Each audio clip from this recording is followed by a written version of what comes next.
Join me, Neil Oliver, every Sunday night at 6 p.m. on GB News. And if an hour is not nearly enough for you, go to gbnews.com for special extended episodes online every Friday at 9 p.m, where we can truly get into the nitty-gritty of what's going on. GB News, Britain's news channel. Join me, Nana Akwe, for an informative, interactive news programme with a difference. It's fun. No, he didn't say that, Dave. I'm so surprised. I think there's an element of truth to that. Join me from 3 p.m. every weekend, only on GB News, Britain's news channel. It's Patrick Christie's Tonight, and here we do things differently. It's explaining the absolute madness of this, doesn't it? It's explosive. I mean, this is very good. It's lively. 850. Your government sat there, Sean, and it did nothing. It's controversial. And the Middle East has been in turmoil since before I was born. It's everything you need to kickstart your evening. Everyone's had their Weetabix tonight. I love to see it. That's Patrick Christie's Tonight, weeknights from 9 p.m.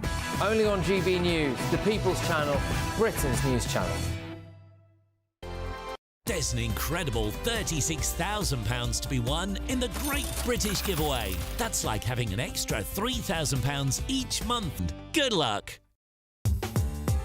I'm Christopher Hope. From pop stars to politicians, I'll interview anybody in a pub who's got a political opinion. Join me every Friday on Spotify, Apple Podcasts, YouTube or gbnews.com, or wherever you get your podcasts. This is GB News, the People's Channel. In the GB Newsroom, we bring you the news as it happens. With our team of dedicated journalists across the UK, we're ready to keep you up to date with what's happening every half an hour, every single day. Bulletins here on GB News, the People's Channel, Britain's news channel. It's Patrick Christie's Tonight, and here we do things differently. It's explaining the absolute madness of this, doesn't it? It's explosive. I mean, this is very good. It's lively. 850. Your government sat there, Sean, and it did nothing. It's controversial. And the Middle East has been in turmoil since before I was born. It's everything you need to kickstart your evening. Everyone's had their Weetabix tonight. I love to see it. That's Patrick Christie's Tonight, weeknights from 9 p.m. Only on GB News, the People's Channel, Britain's news channel.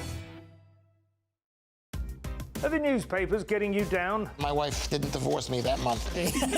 Struggling to separate the wheat from the chaff? I know that it's a bit of a circus at the best of times.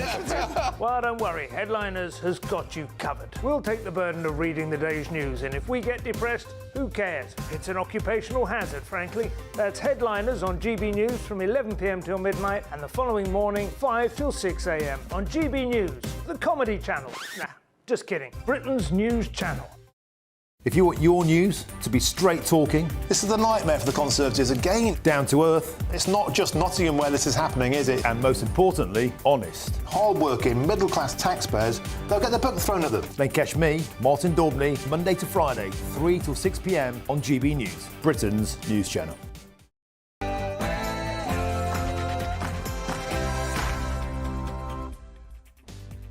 A very good afternoon to you and a very happy Monday. It's 3 p.m. and welcome to the Martin Daubney Show on GB News. We're broadcasting live from the heart of Westminster all across the UK today with the revolt over the winter fuel allowance and 2,000 lags being released early from jails. Could this be Labour's darkest week and the beginning of a long winter of discontent for Sir Keir Starmer's under fire government? We'll bring you the inside line from the heart of Westminster. And on Friday, an emergency meeting at the National Crime Agency promised to smash the gangs. But today, a damning report claims that the NCA is on its knees, with its IT systems creaking and with almost 25% of senior roles vacant. The report warns of potentially catastrophic implications for both the agency and for the country. And a top cop at the Metropolitan Police has admitted finally they didn't get everything right in how they managed pro-Palestine protests. Officers stood by as vile slurs were projected onto Big Ben. I saw that with my own eyes. Masked thugs cried for jihad. What took the Mets so long to confess? That's all coming up in your next hour.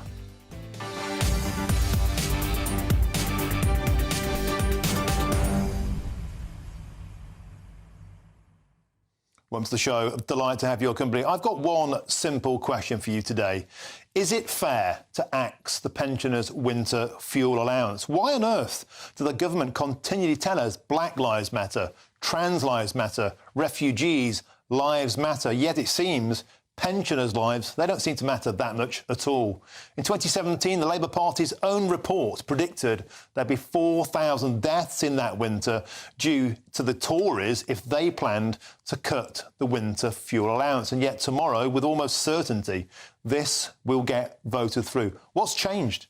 Or will no pensioners die on the Labour watch? Let me know if you've been affected by this. Let me know how outraged you are. Please go to gbnews.com/your say and have your say, and I'll read out the best before the end of the show. But now let's have your headlines, and it's Sophia Wensler.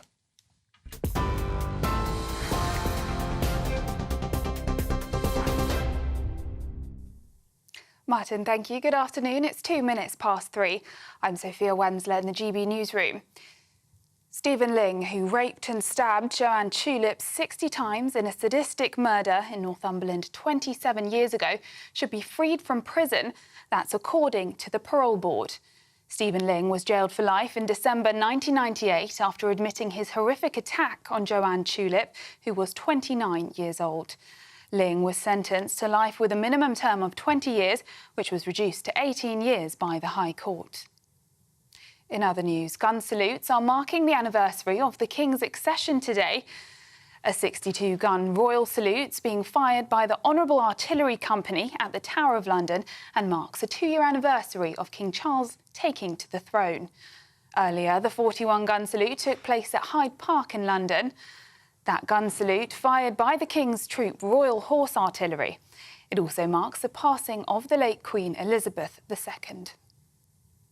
Leaders of 2 of the biggest unions have put further pressure on the government over its plans to cut winter fuel payments for millions of pensioners. Unite and PCS union have both criticised the plan, while Paul Nowack, head of the Trades Union Congress, says the government should rethink the plan and consider other lines of support for pensioners.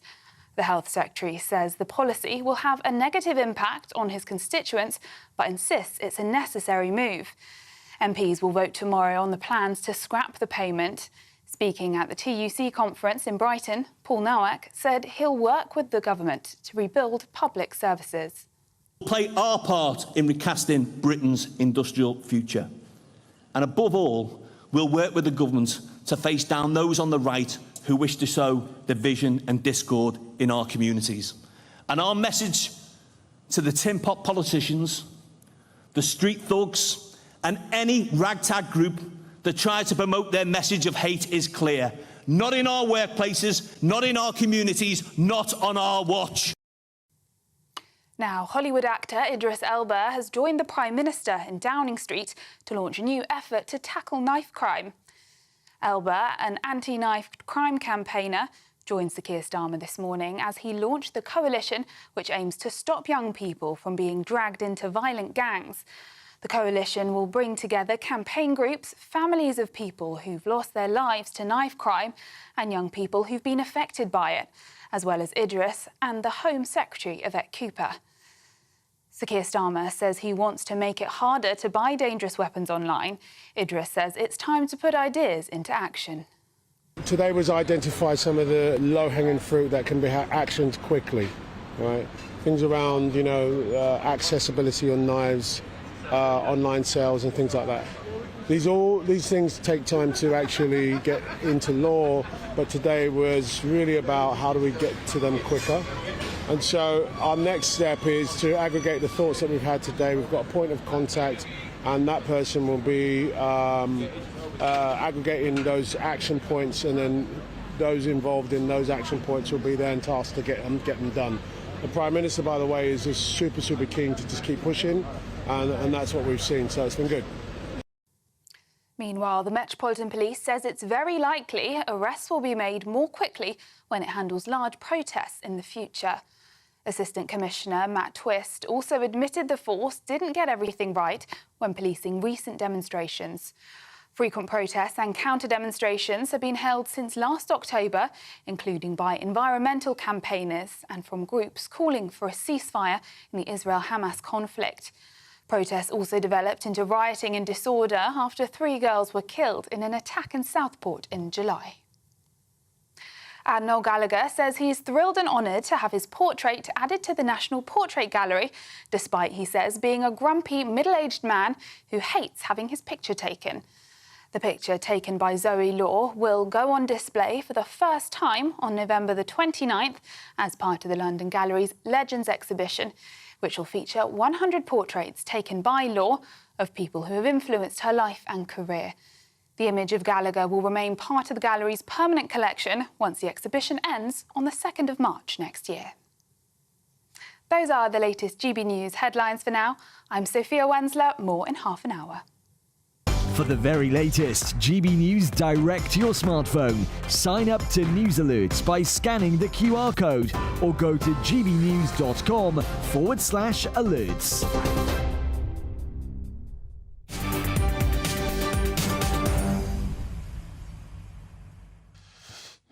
Thank you, Sophia. Now, we've got an epic week ahead in politics, so let's get stuck in. Could this be the Labour Party's darkest week, and are we headed for a winter of discontent? Well, tomorrow, Sir Keir Starmer faces the first major rebellion of his premiership as MPs also vote on scrapping the controversial pensioners' winter fuel allowance. Now, this comes as tomorrow will also see a mass release of prisoners back onto the streets, 2,000 being released, in fact, tomorrow, which shockingly includes a high proportion of domestic abusers. And things couldn't get any worse for the Prime Minister. The law enforcement agency at the forefront of Sir Keir Starmer's plan to smash the gangs is said to be in crisis, putting at risk its ability to take on people smugglers and other organised criminals. Well, that's a lot to get stuck into, so let's get started. I'm joined now in the studio by GB News political editor Chris Hope. Chris, I said at the top of the show, it seems the Labour Party, everybody's lives matter. Black lives matter. Trans lives matter. Refugees' lives matter. Except old people's lives don't seem to matter. Why on earth are they choosing this as their first hill to die on? That's a choice which the Labour government would not accept, but there's no question that they are putting at risk pensioners by this change. There's a report, of course, commissioned by Labour Party back in 2017, which forecast that thousands of pensioners could die, could literally freeze to death because of this change. There's apparently 2 million pensioners just above that pension credit line who can't benefit from this pension credit, with the government's trying to expand to make up for the removal of this winter fuel payment. Of course, there's 800,000 still to be signed up. So far, in the past 5 weeks, the numbers signing up for that winter fuel credit has increased by 100% to just 38,000 in 5 weeks, from 18,000 in the 5 weeks before. So we're very low numbers and barely touching the size of the numbers who need to sign up to do this. There is concern, I think, in Labour High Command, although it wasn't raised by any minister at today's Cabinet meeting. No one said, why is this happening? It wasn't in the manifesto. Why are you doing this? Rachel Reeves meets the Parliamentary Labour Party at 6 p.m. tonight. She's the Chancellor. She'll be trying to make the point to these, many of them, two-thirds of these are new Labour MPs, not used to making tough choices in government, and here's a big one. Then Alison McGovern, I can reveal on GB News, will brief members in a mass members phone-in at 7 p.m. This is the whip around. Yes, it's a ring round of members, a mass phone call with members. They are seriously worried, I think, about how this is going down on the doorstep. We are a long way from an election, Martin. We haven't even got a Tory leader yet, and yet this has made some real choices here. We might be a long way from an election, but these are memories that could last a long time. People still say now, Maggie Thatcher milk snatcher. That was when I was a boy. You know, that was affected my childhood. That meanness gets we should remind viewers of what it is. That was when she was, of course, education minister, and she sanctioned the removal of free school milk for children in about 1971. I won't say how old you are, Martin, but it was a long time ago. It happened when I was 8. So I will, 1978, so just before she was Prime Minister. But the fact of the matter is, what I'm saying is that casts a long shadow over her meanness. And I think this feels like it could go the same way.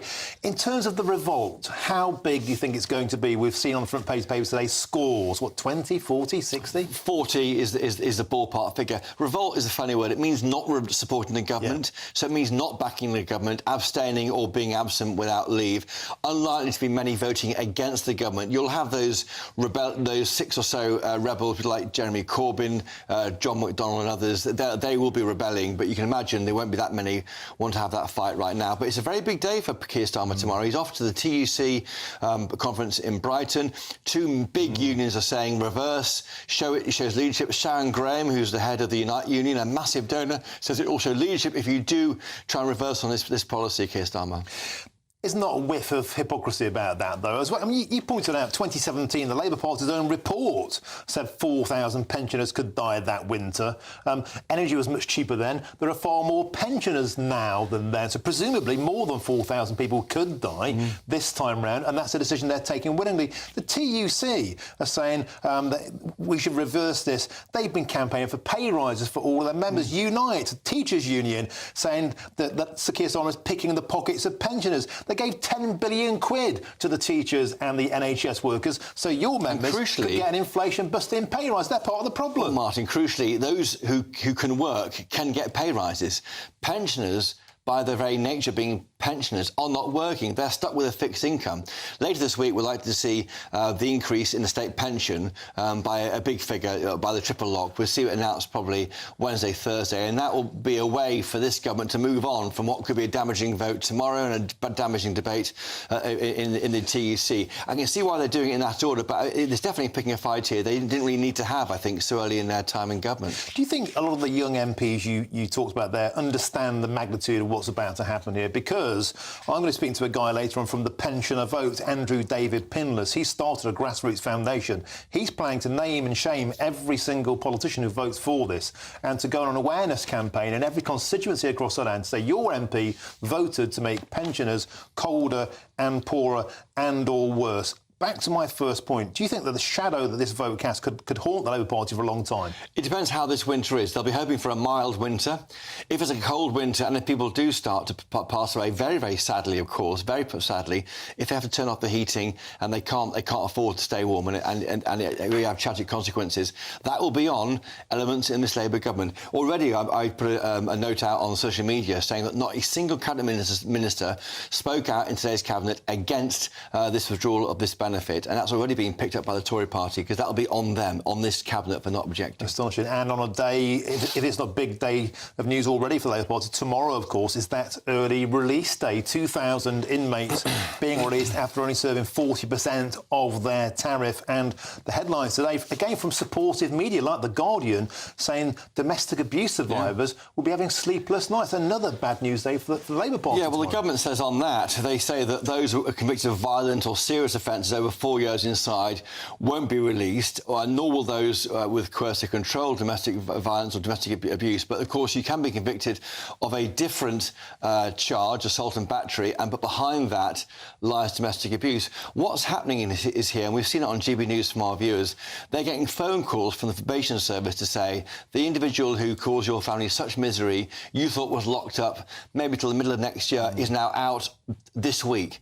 And many people don't always watch GB News as closely as we do, or watch the news, or aware of what's happening. To them, it's a bolt from the blue. They're trying to move on from a dreadful time in their lives, and here comes the government to say, I'm sorry, we're releasing people early. We heard from Number 10 earlier. They said it's a difficult and tough but necessary decision to take.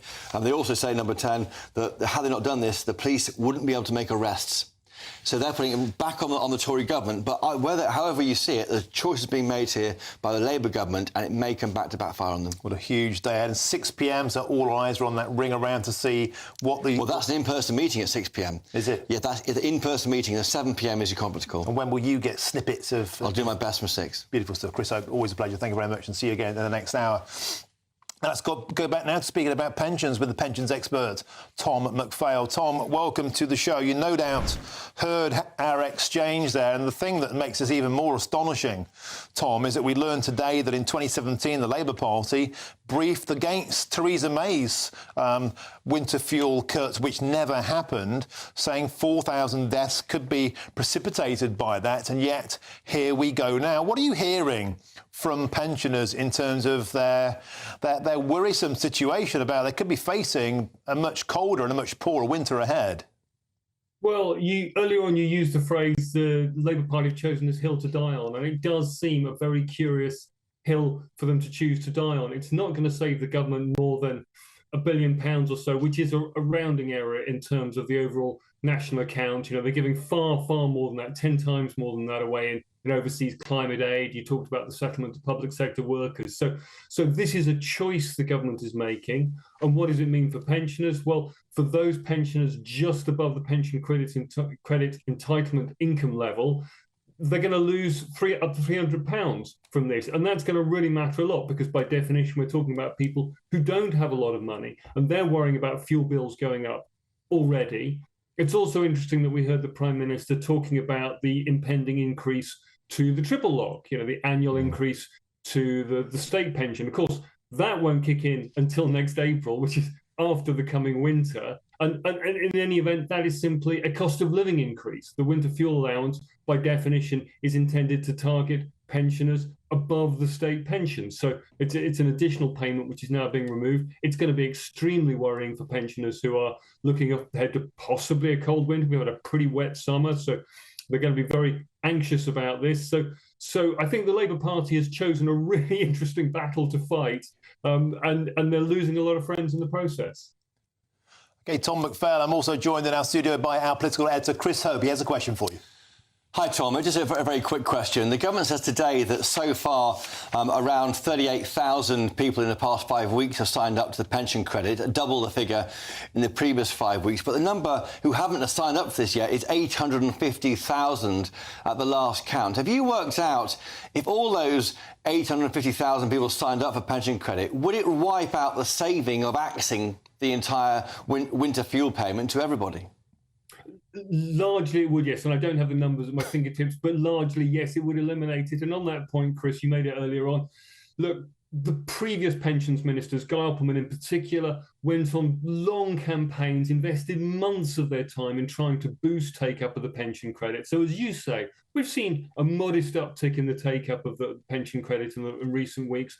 It hasn't really shifted the dial. So I think the government are using this as window dressing to say, look, we've done our best to encourage those who are eligible to take up the pension credit. It's not our fault they're not claiming it. If they're not getting their winter fuel allowance as a result, it's on them. It's not our fault. That really doesn't wash, because, you know, the definition of madness is to keep doing the same thing and expect a different outcome. We've been here before and it hasn't worked. It's an extremely bureaucratic process to apply for pension credit. So I think the government really does need to have a look at this. And Tom, isn't that the point? You know, a lot of old folks struggle at the best of times, with all due respect. I do myself, with things like parking apps, you know, with technology, the interface to get access to these benefits, multi-page, endless questionnaires, confusing at the very best of times for anybody with access to technology who understands their way around all of this. And so it's all fair and well to say, oh, no, the benefits there if you want them, but it's difficult. It's harder for pensioners to get their heads around this and to get in gear. And so maybe you're right. Maybe this is just window dressing. Yeah, no, look, this is a well-known dirty secret of the Treasury, that they are intensely relaxed about the failure of the take-up of pensioners to claim this important benefit. And I saw that at first hand under the previous governments. I'm sure it's the same. It's true today. Now it's politically awkward for the current government. But the truth is the Treasury has always been pretty relaxed about people not claiming the pension credit, because it saves them a couple of £1 billion a year. Yeah. Astonishing stuff. OK, thank you very much for joining us, Tom McPhail. No doubt we'll be sharing words with you over the coming days as this vote, inevitably, it seems, goes through Parliament tomorrow night. Thank you very much. And also thank you very much to you, Chris Hope. Always a pleasure to see you in the next hour. Now, lots more on that story, of course, throughout the rest of the show. We'll have some experts to help you tread through this minefield, and also on how to fight back. And there's plenty of coverage on our website, GBNews.com. You helped to make it the fastest growing national news website in the country. So thank you very much.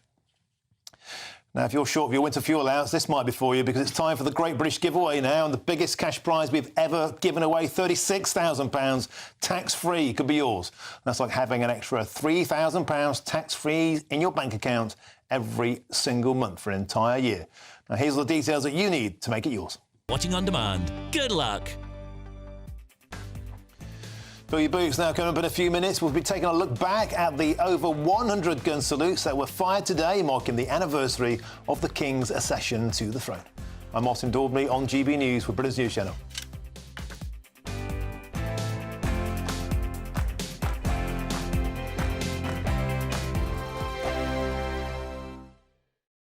Join me, Neil Oliver, every Sunday night at 6 p.m. on GB News. And if an hour is not nearly enough for you, go to gbnews.com for special extended episodes online every Friday at 9 p.m, where we can truly get into the nitty-gritty of what's going on. GB News, Britain's news channel.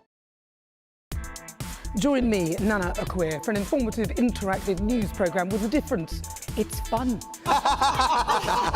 No, you didn't say that, Dave. I'm so surprised. I think there's an element of truth to that. Join me from 3 p.m. every weekend, only on GB News, Britain's news channel. I'm Michael Portillo. This is GB News, the People's Channel, Britain's news channel. This is GB News, Britain's news channel. You'll relate to this one. We've all been there, haven't we? Tensions high in the car as you head off on the latest adventure or holiday during the summer break.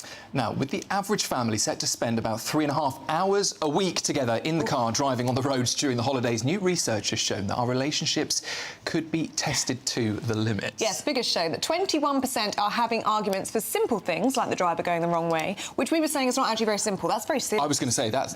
I'm surprised it's just 21%. Yeah. So if I was going the wrong way down the road, you'd know about it. You'd hear from me. A further 20% squabbling over how their partner drives, yes, and 25% admitting to being more prone to rowing when their kids are misbehaving. It's a lot to deal with, isn't it? Fair enough. Well, we're joined now by dating and relationship coach and author Persia Lawson. Good to see you this morning, Persia. What is it about being in a car that just makes things so tense? Well, I think it's probably quite obvious, isn't it? It's the fact that we are in a confined space, we can't go anywhere, and it can just really create so much tension and stress, especially if you and your other half or a family member, whoever you're in the car with, are going through a little bit of a tricky time. And if it's really hot outside, that doesn't help either. So inevitably, it creates a lot of irritation and bickering, I would say, from my experience. And what is it about children? If you add children into the mix, it just makes things very, very difficult, doesn't it? Well, yeah, because there's a lot of, are we there yet? Yeah. Kicking the back seat and just squabbles, kicking the siblings. So adding children into the mix is just going to turn the heat up on that tension. GB News, the People's Channel. We're proud to be GB News, the People's Channel. And as you know, we always love to hear your views. Now, there's a new way of getting in touch with us at gbnews.com/your-say. By commenting, you can be part of a live conversation and join our GB News community. You can even talk to me, Bev Turner, or any of the members of the GB News family.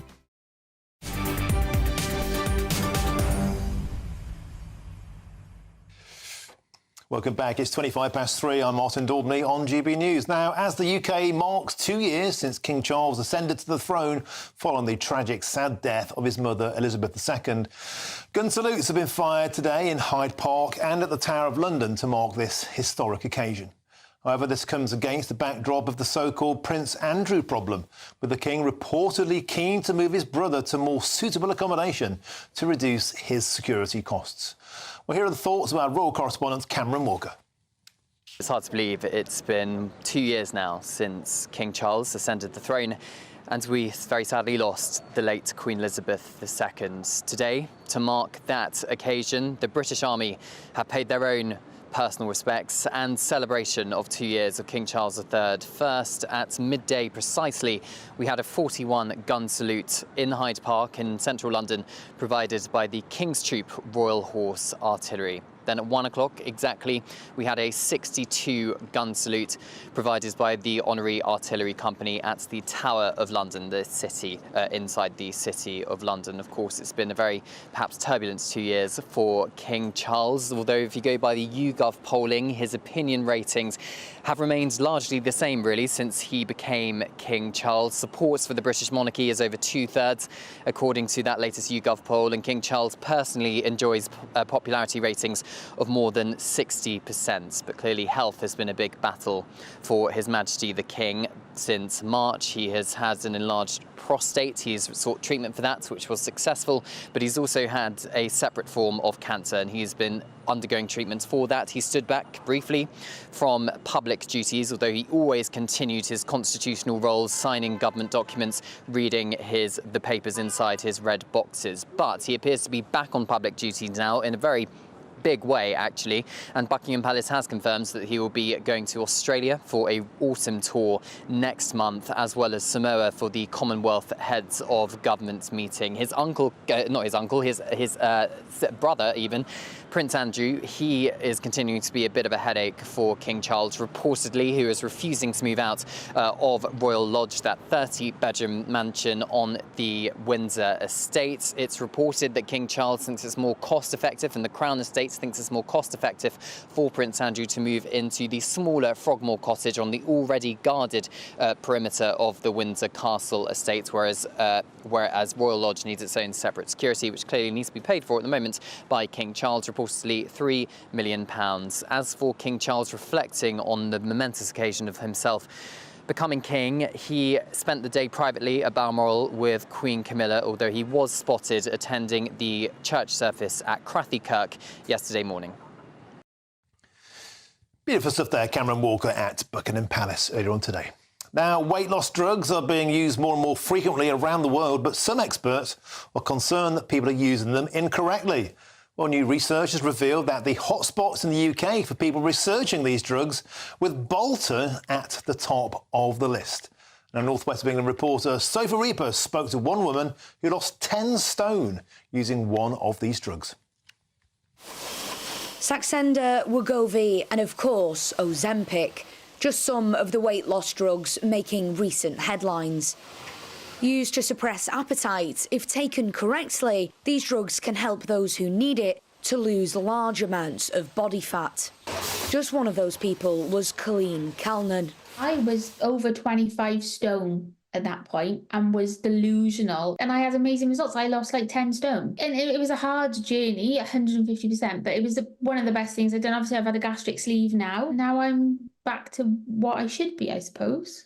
But despite her amazing results, Colleen still advises caution. It's dangerous. It's a black label medication. Yes, it changed my life, but it needs to be used responsibly. Speaking on weight loss drugs, the National Medical Director for the NHS has also warned medical professionals to take care. He said they can be dangerous if they're being prescribed without proper checks, so online pharmacies and clinics need to act responsibly. They should have safeguards in place, including checking a person's weight in person to keep patients safe. At the Prestwich Pharmacy in Greater Manchester, they're advising people only to use these products with the appropriate support. Always use a professional. You may need to get bloods done. You certainly have to measure your blood pressure. It's really important that you have a support network that helps you get to your target goal. This isn't about a quick fix, it is about a lifestyle change. However, despite warnings, these weight loss drugs are still in high demand. In particular, new data from the Simple online pharmacy has found that 4 of the top 10 places in the UK researching these drugs can be found in Greater Manchester, with the town of Bolton taking the top spot. Would you ever consider using a weight loss drug? No, not me. Not because of my age and because of the complications of using them. I would, just because I think it's easier than going to the gym. And obviously everyone my age wants to be skinny. I think if it work and it wouldn't have really bad side effects, then absolutely. If you're going to lose weight, you should do it the ethical way, like working out. A topic that divides opinion, the use of weight loss drugs has skyrocketed in recent years. And for now at least, it's a growing trend. Sophie Reaper, GB News. Fascinating report. What is it about Greater Manchester that's had this spike in interest around these drugs, I wonder? And also, great reporting there from Sophie Reaper. If you want to find people who want to lose weight, where do you go? outside the Greggs and the McDonald's. Superb stuff.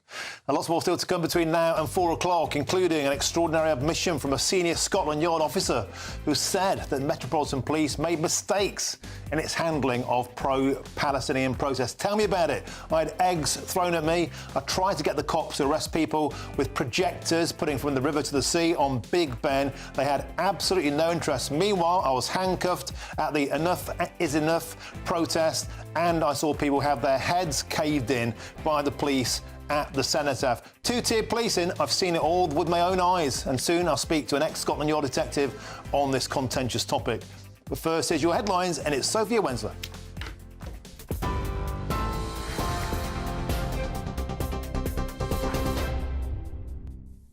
Martin, thank you. Good afternoon. I'm Sophia Wensler with your headlines just after 3:30. A man who raped and stabbed Joanne Tulip 60 times in a sadistic murder in Northumberland 27 years ago should be freed from prison. That's according to the parole board. Stephen Ling was jailed for life in December 1998 after admitting his horrific attack on Joanne Tulip, who was 29 years old. Ling was sentenced to life with a minimum term of 20 years, which was reduced to 18 years by the High Court. In other news, gun salutes have marked the anniversary of the King's accession today.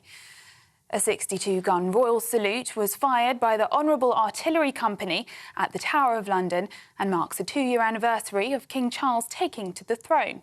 And the 41-gun salute took place at Hyde Park in London. That gun salute fired by the King's Troop Royal Horse Artillery. It also marks the passing of the late Queen Elizabeth II. Now, leaders of 2 of the biggest unions have put further pressure on the government over its plan to cut winter fuel payments for millions of pensioners. Unite and the PCS union have both criticised the plan, while Paul Nowick, head of the Trades Union Congress, says the government should rethink the plan and consider other lines of support for pensioners. The Health Secretary says the policy will have a negative impact on his constituents, but insists it's a necessary move. MPs will vote tomorrow on plans to scrap the payment.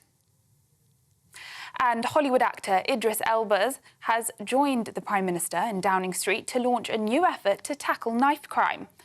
Elba, an anti-knife crime campaigner, joined Sir Keir Starmer this morning as he launched the coalition which aims to stop young people from being dragged into violent gangs. The coalition will bring together campaign groups, families of people who've lost their lives to knife crime and young people who've been affected by it, as well as Idris and the Home Secretary, Yvette Cooper. Sir Keir Starmer says he wants to make it harder to buy dangerous weapons online. Idris says it's time to put ideas into action. Those are the latest GB News headlines for now. I'm Sophia Wensler, more in half an hour. For the very latest GB News direct to your smartphone, sign up to News Alerts by scanning the QR code or go to gbnews.com/alerts. Cheers Britannia Wine Club proudly sponsors the GB News Financial Report. And here's a quick snapshot of today's markets. The pound will buy you $1.3085 and €1.1855. The price of gold is £1,909 and 63 pence per ounce. And the FTSE 100's at 8,253 points. Cheers Britannia Wine Club proudly sponsors the GB News Financial Report.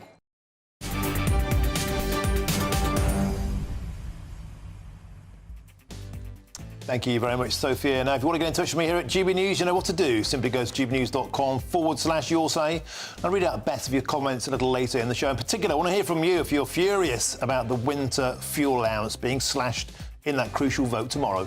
I'm Martin Daubney on GB News, Britain's News Channel. Hi there and welcome back to the latest update from the Met Office.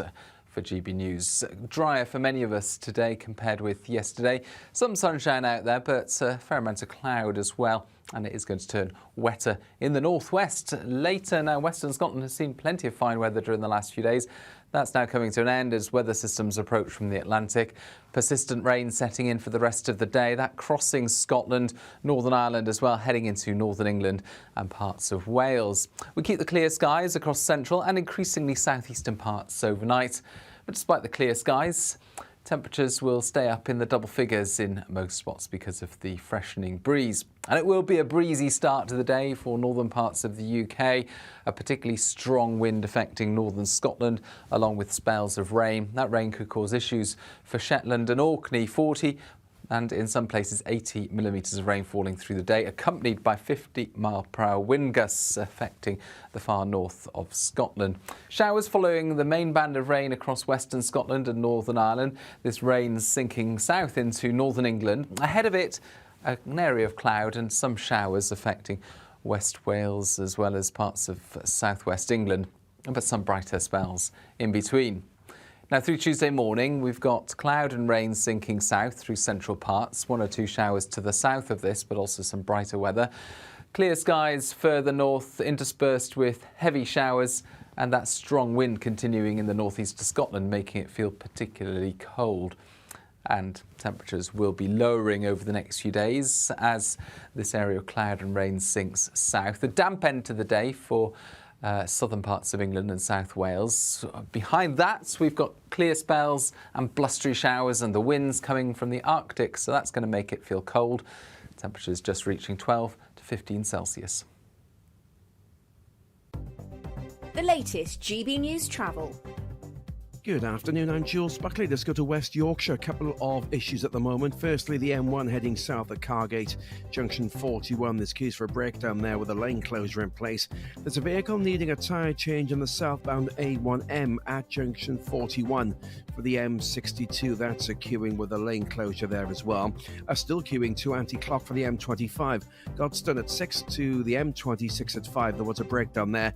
That's cleared now, but the congestion is starting to thin out, but it's still busy. Delays southbound M3, Lightwater at 3 towards Camberley at 4. The inside lane of 4's combed off. There's a vehicle fire there causing queues. And the eastbound M20 in Kent is shut from the M25 at Swanley Junction 1 towards the M26. There's animals on the road eastbound closed and queuing. You can stay up to date throughout the day by visiting our website, gbnews.com.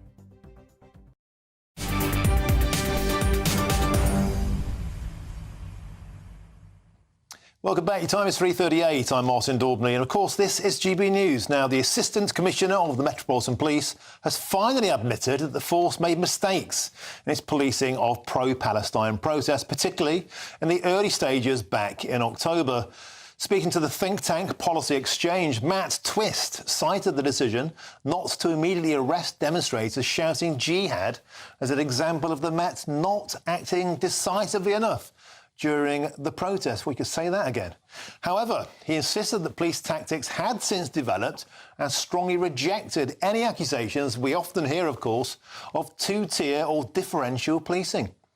Well, I can now speak with retired Scotland Yard detective Mike Neville, who's joined me in the studio. Mike, always an absolute delight to speak with you, particularly in person. Now, I've been banging on from the very, very start about two-tier policing at these protests. In fact, I think we've got some footage now. I was at the protest where the projector was putting the message from the river to the sea onto Big Ben. I went up to coppers, I tapped them on the shoulder, I said, look over there, there's a projector, it's on your screens now, it's projecting images and messages, I believe, Mike, that shamed the United Kingdom, it shamed our country around the world. This became global news. They did not have any interest whatsoever. Mike, I also said to him on the same night, there's a bloke in a full ski mask. That's illegal. That's a crime. What are you going to do? Nothing happened. For my trouble, I was egged. They didn't nick anybody who did that. And when I've been on protests at the Cenotaph, I've seen police put the baton in. I've seen people have blood all over them. I was handcuffed myself at the Cenotaph a few weeks ago simply for doing my job and filming the protest there. It's been clear to anybody with an understanding of operations on the ground there's been two-tier policing, or at least two-tiered application since the beginning. Why, Mike Neville, has it taken the Met so long to admit that? Well, the trouble is all the people who make these decisions will bang on, whether they're politicians or senior police officers, will say they're absolutely committed to diversity. But what they're not committed to is diversity of thought. All these people believe the same thing. They believe that white men with bald heads are far-right thugs, people who march on a march of Gaza are innocent victims. And this is projected literally onto how it's operationally policed. And we hear the Assistant Commissioner saying, well, there's not two tiers, there's many tiers. Yeah. But infinite tears. But the public can see the evidence of their own eyes. So they see how did the police deal with the riots in Hares Hill, where it was Romanians and Asians? How did they deal with the riots in Southport? How did they deal with you and the Enough is Enough march? How did the police the Notting Hill Carnival? So people are almost being told that not to believe the evidence of their own eyes. And what all this does, particularly these marches here, it saps away at confidence in police. Confidence in policing and trust in policing is at rock bottom. When we had Dixon of Dock Green, we were the most trusted police force in the world. And yet that's at rock bottom. And not only that, all these marches have taken away something like 60,000 shifts. That's 60,000 8 hours where officers should be dealing with burglaries, thefts, all those other things that really matter to people. Most people don't care about Gaza. They do care when the house is burgled or that somebody's raped or robbed in their family. And Mike, there's also a report out today saying this is affecting the people's confidence to be out and about when these protests are on. There was a report out saying that 2/3 of people would stay away from anywhere near these kind of protests because of their own safety. It obviously has an economic impact. It has a feeling of public safety. And is that not a consequence of the notion that this is two-tier police, and if I go there and I object to it, I might find myself getting nicked? Yeah, absolutely. And the real people it impacts on are the Jewish community. Many of my Jewish friends absolutely will not come to inner London. What have we become in this country when Jewish people feel afraid to travel around? What did our forefathers fight for when we see that? But the fact is that 80% of some people wouldn't come into an area where there's a protest shows that there should be laws to say, look, you've had your protest, you've told us that Gaza, there's not much we can do about it here. It's a matter between Israel and the Middle Eastern countries. You've had your say, there's no more of it because it impacts on everybody else who wants to do their job or go about London or be a tourist or whatever they want to be. Of course, the police deny all allegations of two-tier police, and I guess they're duty-bound to do so. Could I also ask you about another huge day tomorrow? That's the early release day. 2,000 inmates being released by the Labour Party. Very, very controversial. In fact, some of the headlines today, Mike, were saying domestic violence charities saying that the victims, the survivors of domestic violence, will be having sleepless night tonight, and the probation service, Mike, saying they simply won't be able to cope, and they're saying almost inevitably we're going to see dangerous reoffending. Well, it's going to happen, isn't it? Because does anybody who's listening here or watching have any faith that the risk assessment's done about each individual person has looked into deeply what they've done? And what you've got is a group of thieves, thugs, nasty individuals, drug dealers who are going to be released, but they're never released to where the MPs live. They're released onto the council estates where the little people live, who have to abide with the misery and wickedness that these people bring. And it's just always the same thing, that the little people get inflicted with this. And it's just, how many more crimes are going to be committed? We've got things like shoplifting out of control, and they're releasing a lot of shoplifters. It's just utter madness. No inmates in my backyard, the Nimbus. Yeah. We had a picture of an individual on a screen back there a moment ago, Stephen Ling. Not related to this, it's nothing to do with the early release, but nevertheless, just as a matter of pure coincidence, he's been recommended for release by the parole board. I believe it's his 5th hearing. He's refused parole 4 previous times, a case you know something about. He stabbed Julie Tulitt 60 times in 1998. This man should never be released. But when you read the report, of course, there's 2 psychologists. One of them says, he could be managed in the community and all this. But what they should say then, that's great, and they're going to be managed in the community next door to you and your family. Then there would be a change, you see, because at the moment there's no personal responsibility. These people release them, back he'll go. I think he's from Northumbria or Cumberland. Yeah. Back he'll go to some community which is quite poor in those areas, and it'll be the local people, and something will go wrong, and then there'll be lessons learned, but there'll be another dead girl, and that's terrible. Astonishing stuff. Thank you very much for your expertise. As ever, thank you very much. That's the retired Scotland Yard detective, Mike Neville. Thank you. Cheers. Now, coming up, we'll head to Brighton as a union boss takes aim at the previous government, labelling them right-wing, incompetent and morally bankrupt. Apart from that, they lie them. I'm Martin Daubney on GB News, Britain's news channel.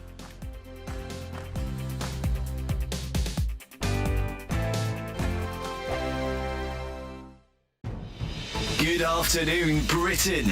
Weekdays from midday. Luis Elizondo says that he worked at the Pentagon and that he knows that they have recovered material that is not from this Earth. He resigned after believing his government wasn't taking the threat of UFOs seriously. So have they been covering up alien material from us?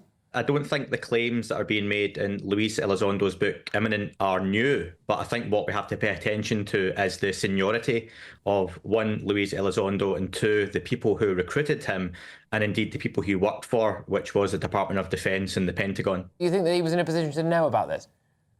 Yeah, he would have been. He would have been speaking to the individuals who were taking part in these investigations. You're showing some of those clips just now that potential incursions by objects controlled by a non-human intelligence, potentially. We're not saying alien necessarily, but something non-human. Seems a bit far-fetched to me, Andrew. I'm a sceptic.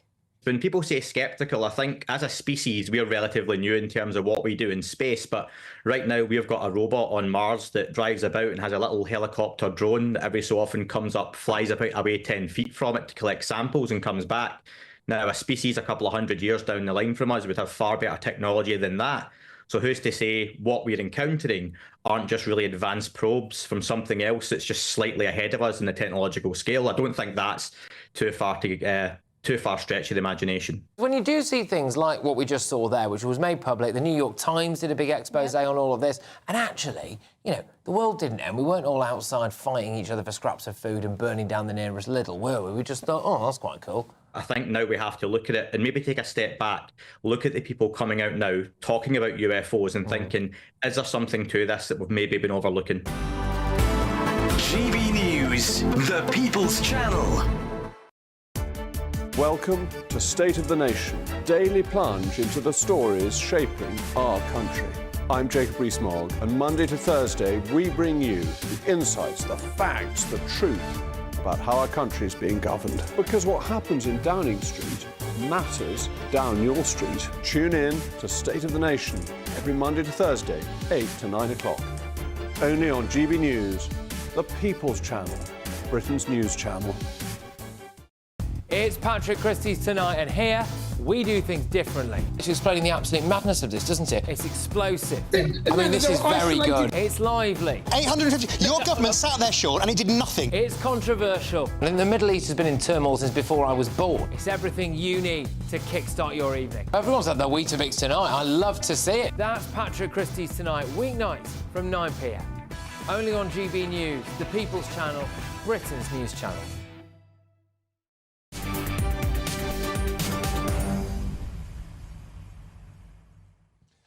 Welcome back. Your time is 3:48. I'm Martin Daubney on GB News. Now, Nigel Farage was on the tip of the tongue of TUC General Secretary Paul Novak, beg your pardon. He hit out at the Reform UK leader, saying he is no friend of the working class. He accused him also of being a Putin apologist and a fraud. But he did hit out at Labour as well by asking Chancellor Rachel Reeves to rethink plans to cut winter fuel payments. We can now find out the message on the ground. I'm joined now by GB News reporter Adam Cherry, who is in Brighton, the People's Republic of Brighton, at that TUC Congress there. Adam, welcome to the show. Let's start, shall we, with that broadside at Nigel Farage. Yeah, it's an interesting one, isn't it? Because he admits that there are Reform voters here on the floor today. There are people who are trade unionists who 2 months ago voted for Reform, and he doesn't want to lose them. But he knows that the Reform Party and Nigel Farage have specifically said at the next election they're coming for Labour voters. So they want to expand that voter base here, and you know the trade unions don't want to lose it. So it's a very interesting tightrope they have to walk here. You'll notice in the attack in the speech this morning, it was very much directed at Farage himself and not those who voted for him. So they know they have to be delicate with that. Elsewhere, they also attacked the Labour Party directly. Of course, you know, the Prime Minister is here tomorrow for his speech. He'll say, look, we have to make unpopular decisions, but they're worth making now so that we can reap the rewards in 4.5 years. Whether that is good enough for the trade unions is another matter. But when you speak to them here on the floor now, they're not happy about it at all. In fact, I spoke to some members of the National Pensioners Convention, and this is what they had to say regarding Rachel Reeves. It's pretty tough language. It wasn't in the manifesto. I don't particularly like the Chancellor anyway, but that's by the way. Why is that? I just don't think she's got the gravitas to be Chancellor of the Exchequer. She may well have worked in the Bank of England as an economist, but that doesn't give her the experience really to be Chancellor of the Exchequer of this country. It doesn't bode well when you had the two child policy rebellion, and immediately they were slapped down with 6 months suspension from the party. So there'll be a lot of people that will, I suspect, vote with the government on the policy. I would hope that a majority would abstain to allow the policy to fall because it's a bad policy.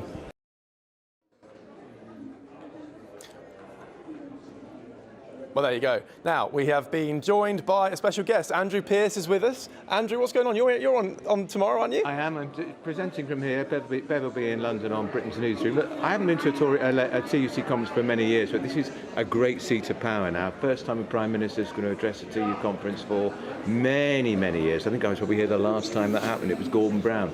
So that's going to be a big moment tomorrow. I'm not supposed to be telling you it's the Prime Minister, but everybody knows. But they should be in a hugely optimistic, upbeat mood here, but this wretched row over winter fuel and the cap on child benefit is bubbling away in the background, and it's a big issue here too. So Keir Starmer's got a revolt in his hands. Yeah, it's tricky stuff. Well, there you are, Martin. That's the latest from us. Back to you in the newsroom. To both of you now, don't you think it's a bit rich that the TUC are having a pop at the Labour Party for picking the pockets of pensioners, whereas practically every person in that room has been trying to get more money out of the Labour Party, particularly Unite, who are saying specifically that the Labour Party is picking the pockets of pensioners. Peter Piper picked a pocket and all the rest of it. They took £10 billion out of the Labour Party so to give 5.5% to their members. Aren't the people in that room part of the problem? So Martin's saying, are the unionists, the trade unions, are they hypocrites, the likes of Unite? Are they being hypocritical given the money that's exchanged hands between them and the Labour Party? Well, look, they want a Labour government, and they think a Labour government, even one that takes away winter fuel from pensioners who can't afford to lose money, is better than a Tory government. Although you have to make the point to Unite, this winter fuel benefit survived 6 Tory chancellors, and it isn't going to survive the first Labour chancellor since Alistair Darling in 2009. But they will use their leverage here as much as they can, but it's to my mind the die is cast on this. There's going to be no U-turn. Oh no, absolutely not. No, regardless of how big the rebellion is tomorrow. But I'm told that the row on the cap on child benefit will be much bigger. Yeah. And that will blow up at the Labour Party conference, because currently it's limited to 2, a popular policy in my view actually, but it's not popular Labour MPs, and it's really not popular trade union activists here. Absolutely. Back to you, Martin. Great stuff. Thank you, Adam Jerry. And of course, Andrew Pearce, excellent there, right in the belly of the beast in Brighton. Now, it's a new way to get in touch. Please get your thoughts coming through. You get through, of course, gbnews.com/your say. I want to know particularly if you're upset about this winter fuel allowance, because coming up, I'll be joined by a plucky pensioner who started his own grassroots movement. It's called the Pensioner Vote. And he's planning to name and shame all MPs who vote to keep our APs poorer and colder this winter in tomorrow's vote in the Commons. It'll be superb. Don't miss it. I'm Martin Daubney on GB News National Weather with Aidan McGibbon. A brighter outlook with Box Solar, sponsors of weather on GB News. Hi there and welcome back to the latest update from the Met Office for GB News. Drier for many of us today compared with yesterday. Some sunshine out there, but a fair amount of cloud as well. And it is going to turn wetter in the northwest later. Now, Western Scotland has seen plenty of fine weather during the last few days. That's now coming to an end as weather systems approach from the Atlantic. Persistent rain setting in for the rest of the day. That crossing Scotland, Northern Ireland as well, heading into northern England and parts of Wales. We keep the clear skies across central and increasingly southeastern parts overnight. But despite the clear skies, temperatures will stay up in the double figures in most spots because of the freshening breeze. And it will be a breezy start to the day for northern parts of the UK. A particularly strong wind affecting northern Scotland, along with spells of rain. That rain could cause issues for Shetland and Orkney. 40 and in some places 80 millimetres of rain falling through the day, accompanied by 50-mile-per-hour wind gusts affecting the far north of Scotland. Showers following the main band of rain across western Scotland and Northern Ireland. This rain sinking south into northern England. Ahead of it, an area of cloud and some showers affecting West Wales as well as parts of southwest England, but some brighter spells in between. Now, through Tuesday morning, we've got cloud and rain sinking south through central parts. 1 or 2 showers to the south of this, but also some brighter weather. Clear skies further north, interspersed with heavy showers, and that strong wind continuing in the northeast of Scotland, making it feel particularly cold. And temperatures will be lowering over the next few days as this area of cloud and rain sinks south. A damp end to the day for southern parts of England and South Wales. Behind that, we've got clear spells and blustery showers and the winds coming from the Arctic, so that's going to make it feel cold. Temperatures just reaching 12 to 15 Celsius.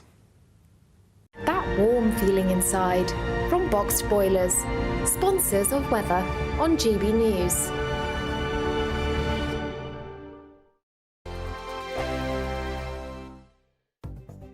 The latest GB News travel. Good afternoon. Hello again to you. I'm Jules Buckley. Let's go to West Yorkshire firstly. The southbound A1M is queuing. There's a vehicle needed a tyre change earlier. That's been sorted out, but still queuing past the scene. That's junction 41 southbound, the M62 turn off. A lane shut for a breakdown. Southbound M6 just after junction 10, Wolverhampton Walsall. That lane closure is causing queues back to the M54 at 10A. Southbound M23 before Gatwick Airport at 9. The inside lane there still coned off an oil spillage. Eastbound M20 still closed from the M25 junction 1, that's Swanley, to the M26. Horses on the road there causing delays, and there's a breakdown on the eastbound M27. Lane 1's comed off from junction 9 at Fareham through towards junction 10, the Wickham turn-off. And for now, that's the latest. You can stay up to date throughout the day by visiting our website, gbnews.com. Are the newspapers getting you down? My wife didn't divorce me that month. Struggling to separate the wheat from the chaff? I know that it's a bit of a circus at the best of times. Well, don't worry, Headliners has got you covered. We'll take the burden of reading the day's news, and if we get depressed, who cares? It's an occupational hazard, frankly. That's Headliners on GB News from 11 p.m. till midnight, and the following morning, 5 till 6 a.m. on GB News, the comedy channel. Nah, just kidding. Britain's news channel. Hi there, I'm Michelle Dewberry, and I'm going to take a second to tell you all about my show, Dubes & Co. We start off with the issues of the day. We then bring in both sides of the argument. We get rid of the disrespect. And then you throw me into the mix. And trust me, I'll tell it exactly how it is. And then, of course, the magic ingredient, you at home. We mix it all together, and what have we got? In my opinion, the best debate show in town. Monday to Friday, 6 till 7 on GB News, Britain's news channel. Good luck.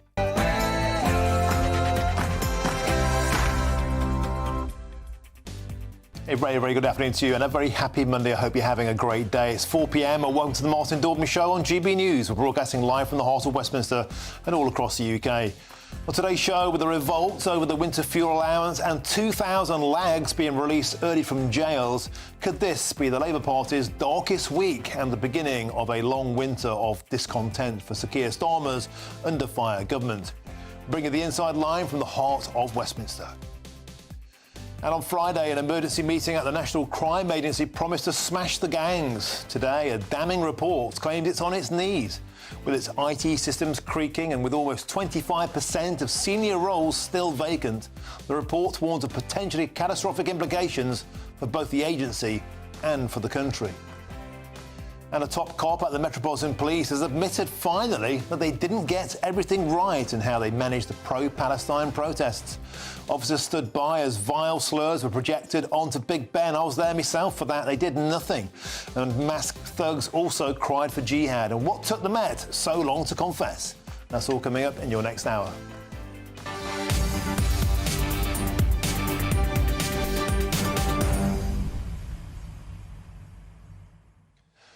Welcome to the show. Always a pleasure to have your company. Well, it's a crunch week for the Labour Party very, very soon into their government. They're always telling us that Black Lives Matter, that trans lives matter, that refugees' lives matter. But do you think they don't care about old lives mattering?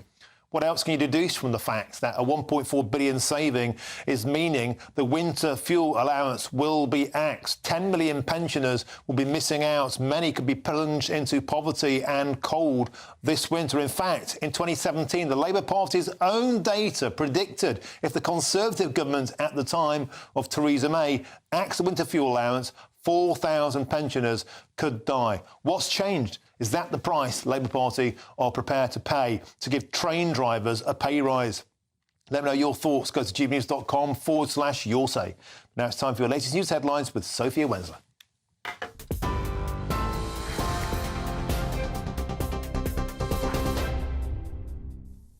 Martin, thank you. Good afternoon. I'm Sophia Wensler with your headlines just after 4 o'clock.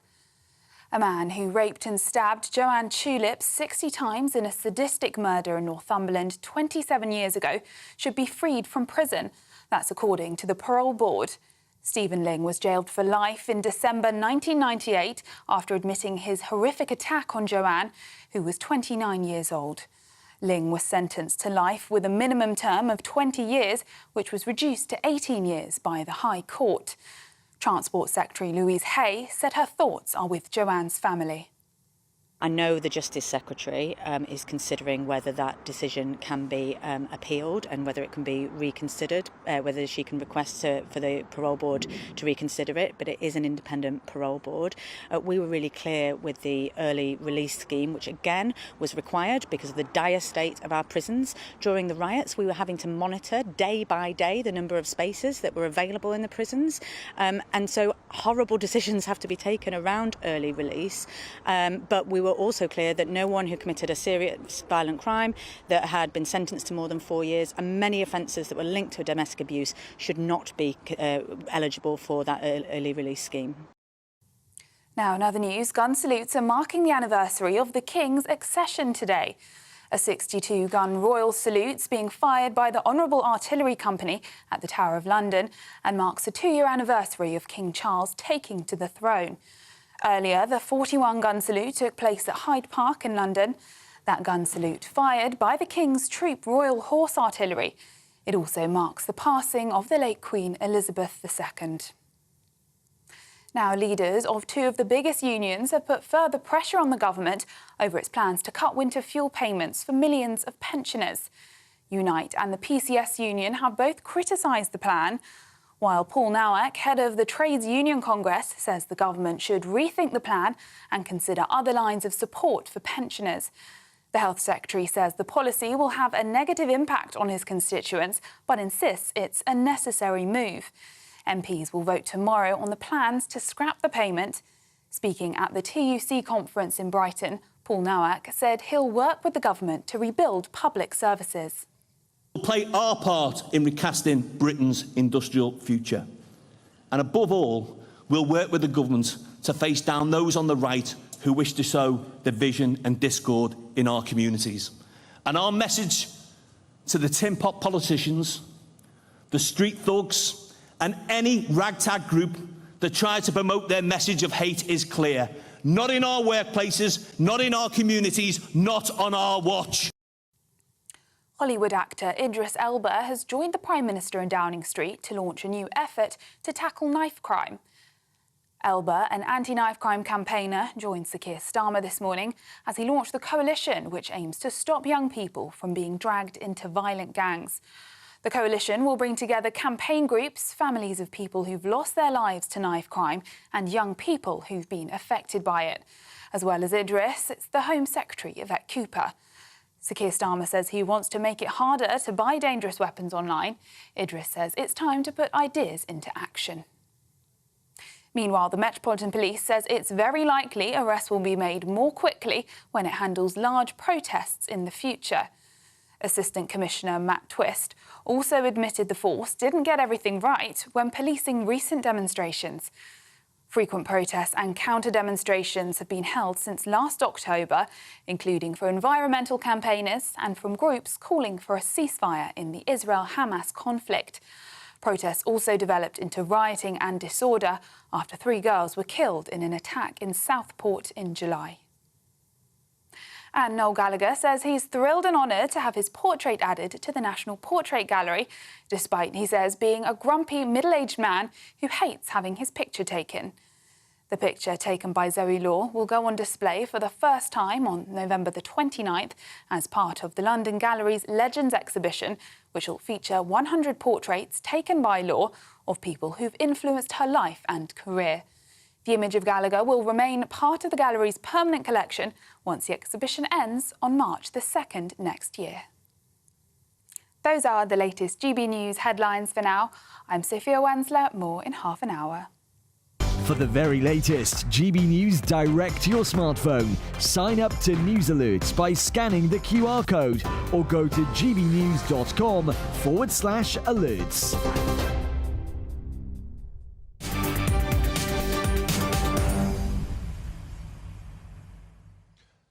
Thank you, Sophia. So the big question is this. Could this be Labour's darkest week? And are we headed for a winter of discontent? Tomorrow, Sir Keir Starmer faces the first major rebellion of his premiership as members of Parliament are to vote on scrapping the pensioners' winter fuel allowance.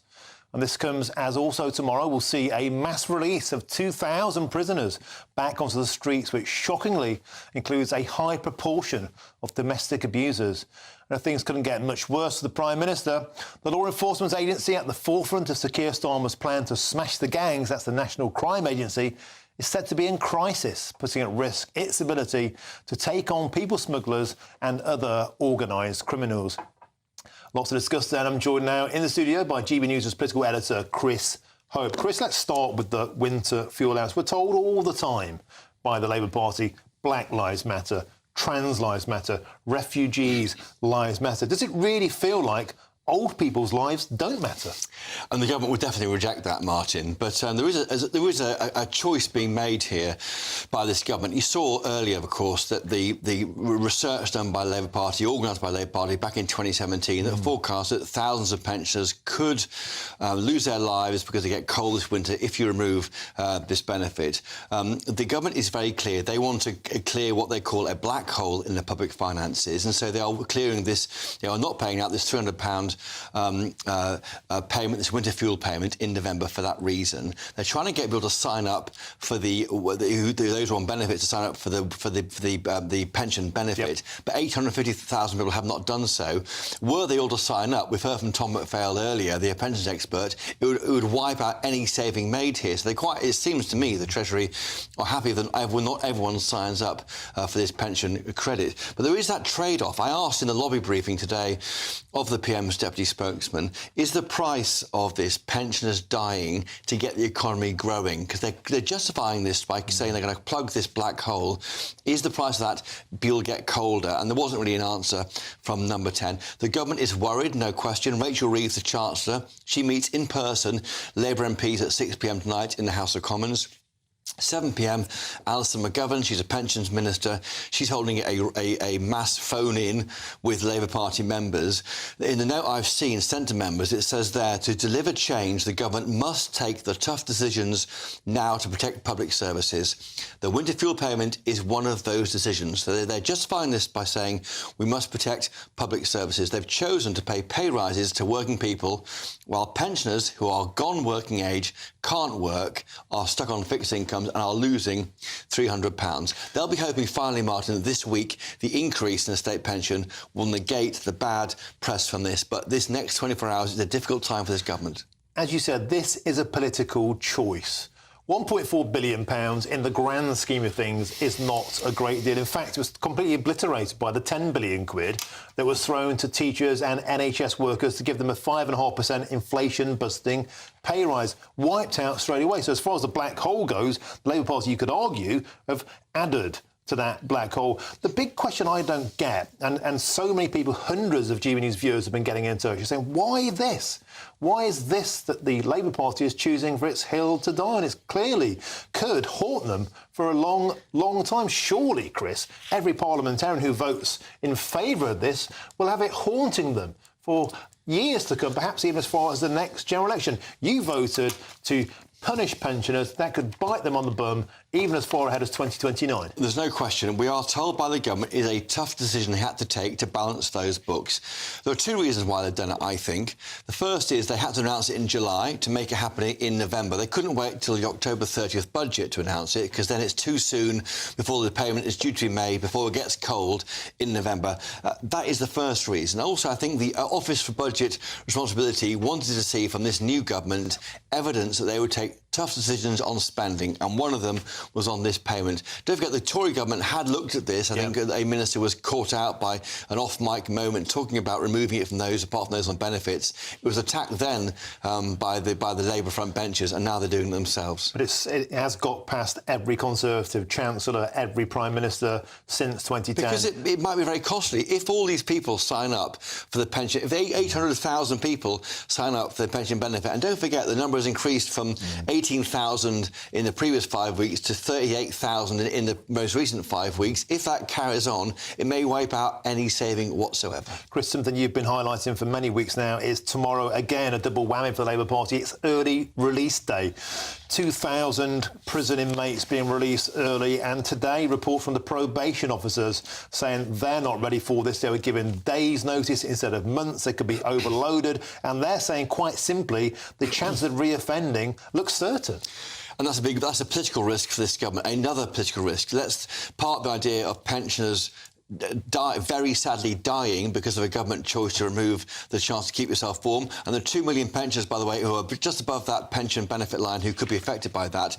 But on this issue of offenders being released early, that's after 40%, not 50% of their jail term served. If any of them commit crime and they should be in prison, that'll be on this government. The government, for its part, says that it is taking tough and difficult decisions, but we need to take them to keep us safe. And they also say that had they not released prisoners early, then the police would not be able to make arrests. And on the issue of probation officers, they say they'll have 1,000 more hired by March. They are taking measures, but the real crisis is tomorrow.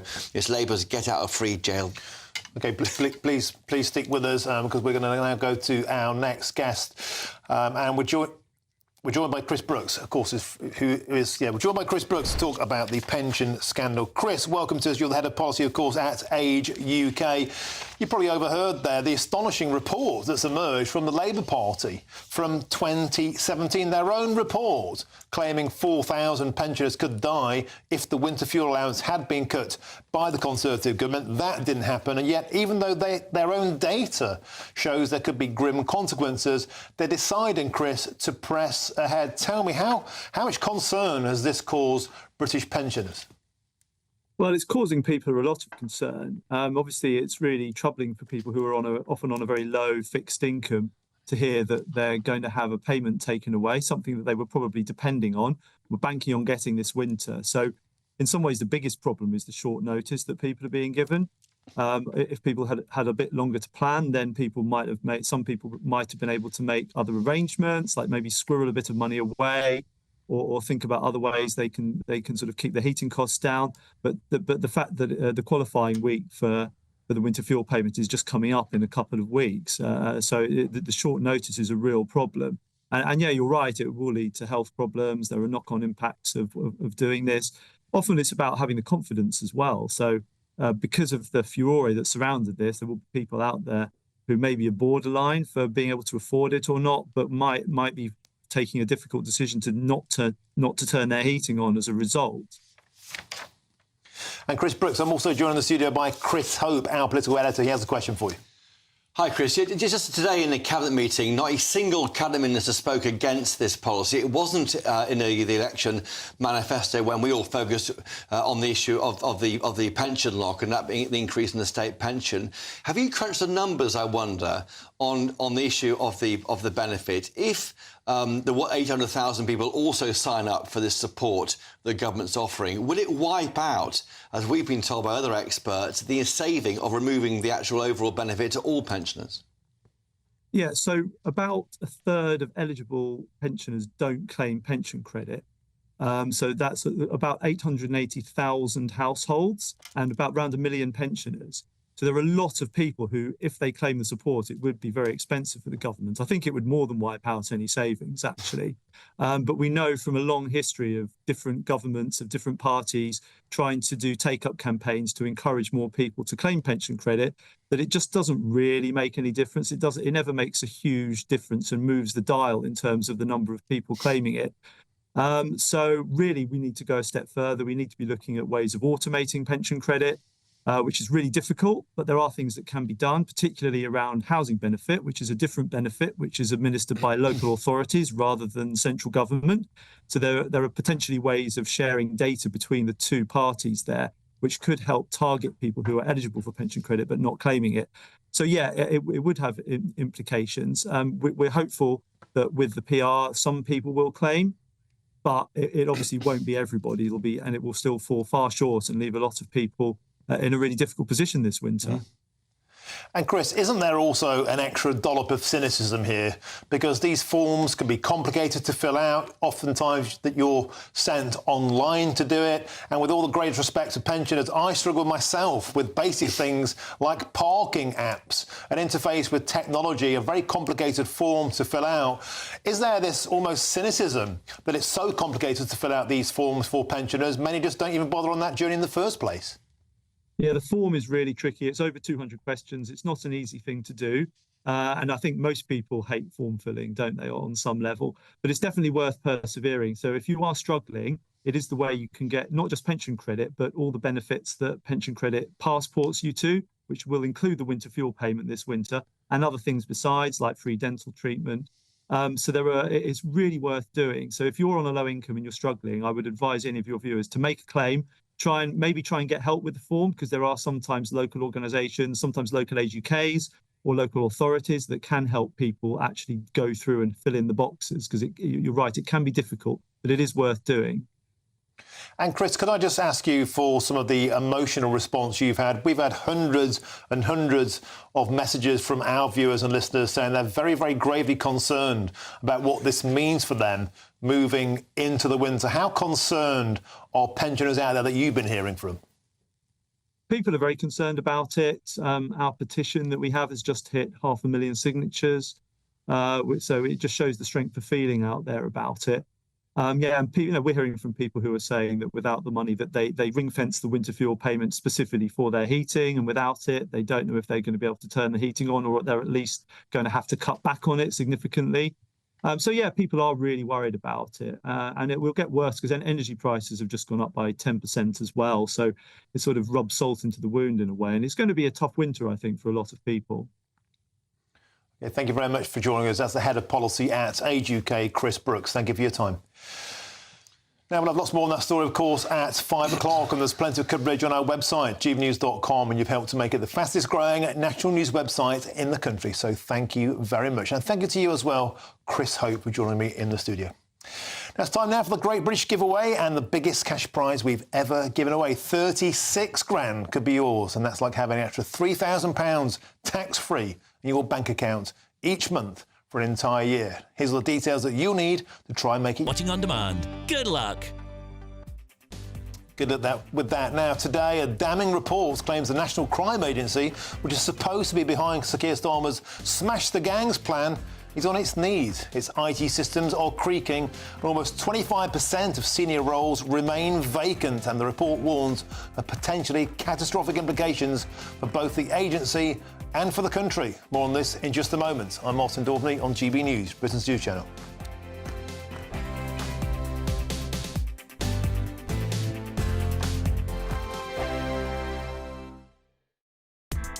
Join me, Nana Akweer, for an informative, interactive news programme with a difference. It's fun. No, he didn't say that, Dave. I'm so surprised. I think there's an element of truth to that. Join me from 3 p.m. every weekend, only on GB News, Britain's news channel. This is GB News, Britain's news channel. Many happy memories, and 9 in 10 Brits say certain foods evoke feelings of childhood nostalgia, with the mousse-like powdered dessert, Angel Delight, the most loved. Joining us now... I'm surprised by that. Yeah, well, Angel Delight? I'm surprised it's number one. Yes, very surprised. Well, to talk us through all of this is creator of the Crazy Sexy Food podcast, Hannah Harley-Young. Morning. Hi. I've brought a selection of things that really define my childhood, particularly the Viennetta ice cream. And I have brought you some butterscotch Angel Delight. Yay! I'm going to expose myself live on camera and say that I've never tried Angel Delight. Hannah? I know. I don't know what that says about me. I thought that was apple puree, actually. I'm so excited. Is it good? Here we go. My goodness. Did I make it okay? Oh, yeah. But to be fair, Hannah, it's not that hard to make. What is it, though? That's what's so funny about Angel Delight. It's chemicals. It's just chemicals in a bag. I mean, it's a load of additives, which, I mean, one thing that's also really interesting about all these nostalgic foods when you look at them is that a lot of things have been discontinued over the years. Oh dear. So it makes you wonder, how did this one kind of get through the cracks? Angel Delight came out #1, didn't it? It did come out as #1. And also sort of in the top 5 was fish and chips, something I still eat today. Fish fingers, still a staple of my diet. Mr. Whippy, in that same survey, they said that 95% of people find that a taste from their childhood will take them back more than looking at a photo. And that's something that's really interesting for me, and it's the basis of everything that I do, and the reason really why I set up Crazy Sexy Food, or one of the reasons, should I say, was that I love this concept of memories of food. You know, I've interviewed hundreds of people over the past 5 years, and when I get to that question, you actually see their face relaxing, and there's something that it evokes emotion. GB News, the People's Channel. I'm Christopher Hope. From pop stars to politicians, I'll interview anybody in a pub who's got a political opinion. Join me every Friday on Spotify, Apple Podcasts, YouTube or gbnews.com, or wherever you get your podcasts. This is GB News, the People's Channel. In the GB Newsroom, we bring you the news as it happens. With our team of dedicated journalists across the UK, we're ready to keep you up to date with what's happening every half an hour, every single day. Bulletins here on GB News, the People's Channel, Britain's news channel.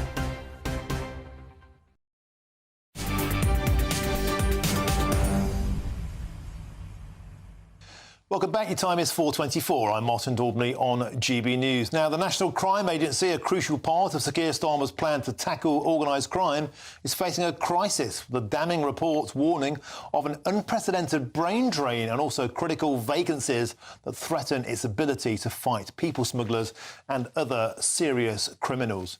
Well, joining now to discuss this is the Research Director from the Centre for Migration Control, Robert Bates. Rob, welcome to the show. Always a delight. So, on Friday, we were told the National Crime Agency was an absolutely integral linchpin in smashing the gangs and clamping down on illegal immigration. Today, the Spotlight on Corruption report has said that looks like it won't be possible because the National Crime Agency is on its knees. It's creaking at the seams. Tell us more.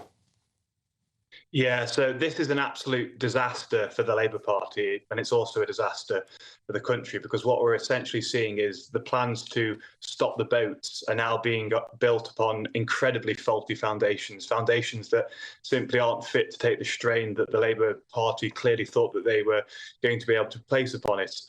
Yvette Cooper has obviously made announcement after announcement about how the NCA and her new Border Security Command will be at the heart of making sure that we no longer have this illegal migration crisis that's blighted the country for the last 6 years. But what we're seeing is 9% vacancy rate. It's around about 500 vacancies currently unfilled. Staff are going to have to be redirected from, more important work or equally important work on drug trafficking and organised crime and things like that. And ultimately, this just goes back to the fact that the boats won't stop so long as there is a demand for people to enter the UK. And the only way that we can actually end that demand is to start looking at those pull factors that are making people want to make the crossing in the first place. I mean, the NCA was wholly unfit to be elevated to the position that the Labour Party have clearly tried to do so. It's vastly underfunded, and as I said, it has a series of other duties and obligations that make it woefully unfit for the role that Yvette Cooper clearly earmarked it for. And Rob Bates, this report also sets out that there are 70 active investigations currently on the books, but the NCA's ability to tackle even that is seriously hampered with the resource it has got. Just to repeat, its IT systems are creaking. It loses more staff than it recruits. It can't get the best brains for the job. And on top of that, the morale and job satisfaction at the NCA is the lowest of 105 surveyed government organisations. They can't get the job done, and worse, by the sounds of it, Rob Bates, nobody wants to go and work there. No, and what this does show is that I'd almost argue that the Labour Party have lied to the British public in telling us that the way to stop the small boats is to go after the gangs, because as we are now seeing, they're not just suffering huge vacancies, they're actually actively struggling to recruit those that are suitable and of a necessary skill set to actually make a success of the kind of operations that would be required to go after these human traffickers. The worry is now that I think the Labour Party are going to be slowly running out of road with their plan to go after the gangmasters, and that doesn't leave them very many options. They've already said that they're not going to go down the route of deterrent, and as far as I can decipher, that the only alternative route that they do have available to them is to start opening up more legal and the so-called safe routes for those that claim to be asylum seekers. And I think that would actually only heighten the problem, because that would lead to more people feeling, well, if I can get a foothold in Britain, I know that they have about a 79% grant rate once you put in an asylum application. And I think that, sadly, that is where we're going to be drifting to. And that is effectively opening up a back door to huge, huge flows of those that are illegitimate asylum seekers and illegal migrants. And Rob, briefly, if we could, also this report highlights it's not just the people smuggling gangs that they won't be able to tackle, it's also hostile states and also child abusers. Well, that's it, and that's exactly why the NCA was so ill-suited to human trafficking. It's only made a very, very small number of prosecutions and arrests in relation to this in the last few years. It's got a whole purview of other issues that it needs to be tackling. And, Yvette Cooper directing staff away from drug trafficking, which is a huge, huge problem in the country, is doing a disservice whilst not actually solving another problem that's purporting to. So I think the Labour Party got themselves in a huge mess with this. OK, Rob Bates, thank you very much. We're going to have to leave it there. Just to recap on some of the details there, just astonishing. There's a seriously hampered ability to tackle 70 active investigations. The brain drain means that 25% of the senior roles aren't even filled. 9% of posts aren't being replaced. They lose more staff than they get in. The National Crime Agency, which is meant to be the A-list for solving this, feels precisely Z-list at the moment, and it warns the final payoff is that without quick action, the implications for this report from the Spotlight on Corruption are potentially catastrophic. Absolutely astonishing stuff. OK, moving on now. We have some breaking news for you, and it's from the royal family. Now, in the last few moments, Kensington Palace has released the following video in relation to the Princess of Wales's cancer treatment. As the summer comes to an end, I cannot tell you what a relief it is to have finally completed my chemotherapy treatment. The last 9 months have been incredibly tough for us as a family. Life as you know it can change in an instant, and we've had to find a way to navigate the stormy waters and road unknown. The cancer journey is complex, scary, and unpredictable for everyone, especially those closest to you. With humility, it also brings you face to face with your own vulnerabilities in a way you've never considered before. And with that, a new perspective on everything. Is this filming? Hello? Hello? This time has above all reminded William and me to reflect and be grateful for the simple yet important things in life, which so many of us often take for granted, of simply loving and being loved.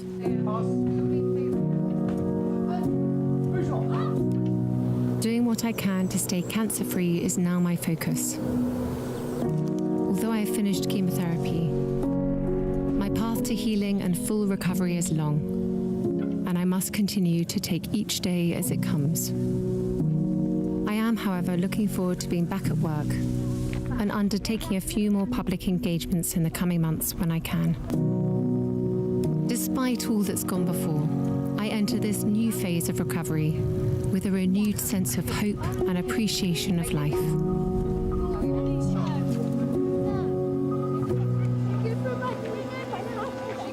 William and I are so grateful for the support we've received and have drawn great strength from all those who are helping us at this time. Everyone's kindness, empathy and compassion has been truly humbling.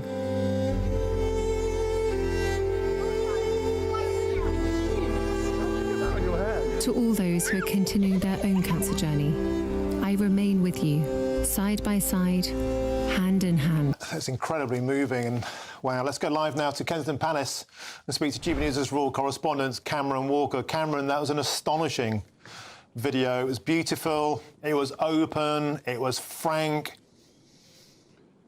What do you make of that? That was astonishing. Martin, I think this was a deeply personal video from the Princess of Wales, and it gave us a real intimate insight into her world over the last 9 months. Just to look back, in January she had major abdominal surgery in a central London hospital. She was then diagnosed with cancer and had to undergo a preventative course of chemotherapy. And I think what we also saw from that video is the deep love and support that her close family have given her in her recovery. Prince William, of course, her husband, Prince George, Princess Charlotte, Prince Louis, her children, and a brief glimpse of their dog Orla as well. That video filmed in Norfolk last month around her private home of Amner Hall. I think on the face of it, this is clearly good news. It's certainly a step in the positive direction because she has finished her preventative chemotherapy.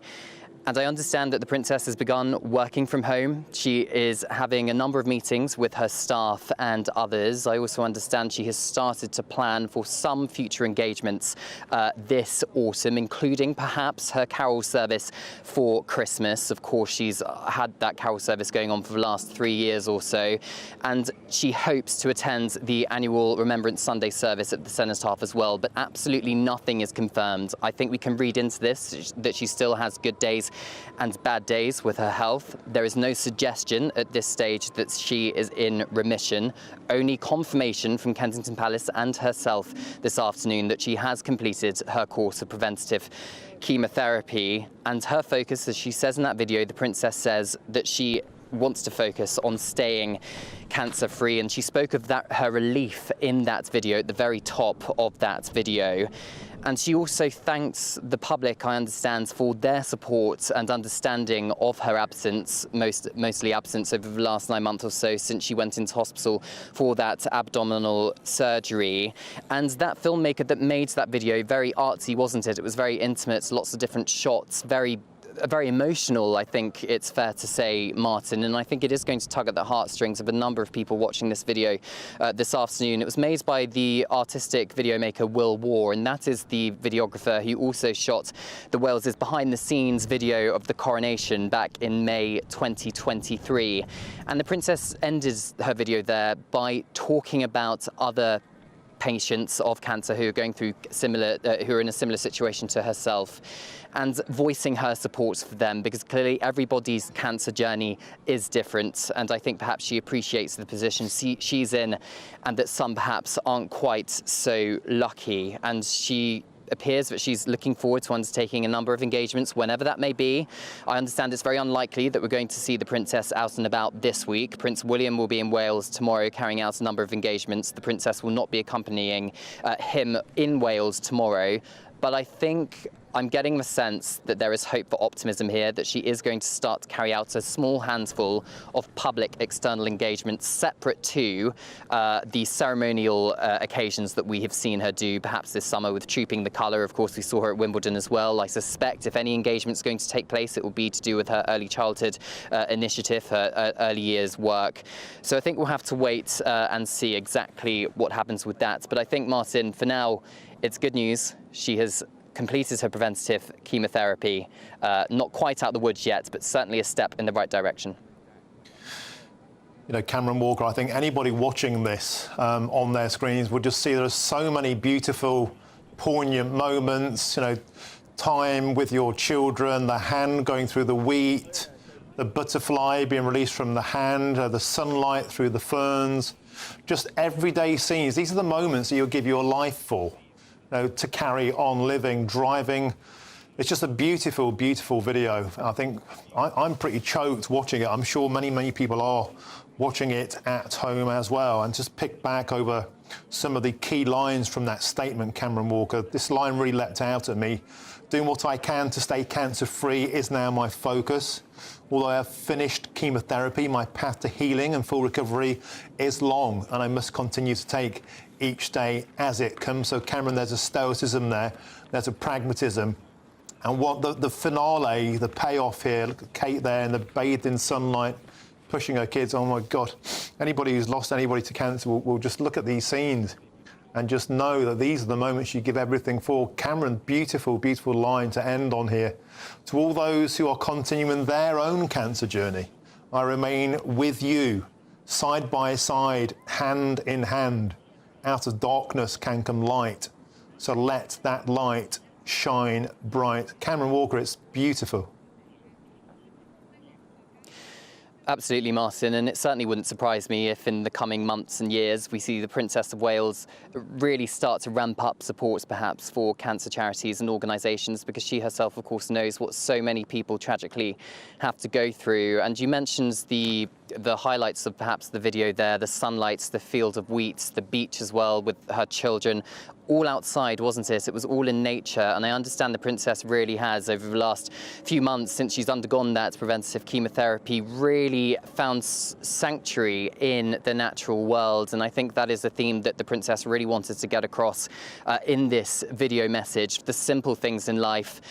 And perhaps the most important things in life. Yes, she's a future queen. Yes, she's the Princess of Wales, one of the most famous women on the planet.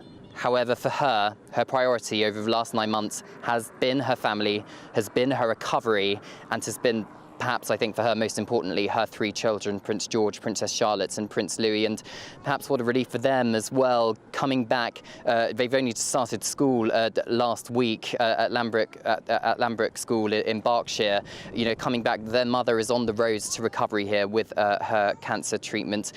Not quite over. Her preventive chemotherapy is over, but of course, as I said, no suggestion she's in remission. But I think the fact that she is starting to do more engagements, or at least she will start to do more engagements in the coming months, a handful of them, is certainly a cause for optimism. And I think the Princess, by opening up like this in a very intimate, very personal way, I think really is going to tug at heartstrings across the nation. And I do understand that both the Prince and Princess of Wales have really been touched by not just people here in Britain, but also across the Commonwealth and indeed the wider world for their support for the Princess in her recovery. Cameron Walker, thank you for that summary. Excellent stuff. Thank you very much. I could also now speak to the former BBC Royal correspondent, Michael Cole. Michael, welcome to the show. I think it's an astonishing video. It's beautiful, it's a vignette, it has so many precious moments of a life made ordinary by this tragic condition she is fighting. The children, the playing cards, the picnics, the sunlight dappled through the ferns. You know, there's precious moments that you'll give all of your time for if you are able to live for a precious moment longer. Michael Cole, I can see you're clearly moved by this. I certainly am. It's an astonishing video. Please share your thoughts. Well, Martin, you and Cameron have summed it up really rather beautifully. But I can say with due certainty that there has never, ever been a royal video message like that. Moving, intimate, candid, and very, very bold.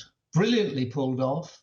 It's a masterstroke, I think. We've never seen anything like that. We've never seen a prince give his wife, the princess, a kiss, a slight kiss, when they're going down at the beach on North Norfolk. And did you ever see a family so in love with each other and so happy together, sharing the burden, sharing it with her, obviously terribly concerned about her. And the other thing I think it's worth noting is that even at the end of this long series of treatments, chemotherapy, she looks remarkably well in the circumstances. And I think probably, well, obviously having the family with her and supporting her, and also her father was there in one of the shots playing cards, I think. Look at that shot there.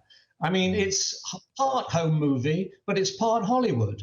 And it's very glossy and it's very beautiful, and it's a clever way they've mixed the the sort of what looks like home movies with shots like that, which is pure Hollywood and beautifully pulled off. And there we have the sort of more intimate shots, probably by Prince William himself.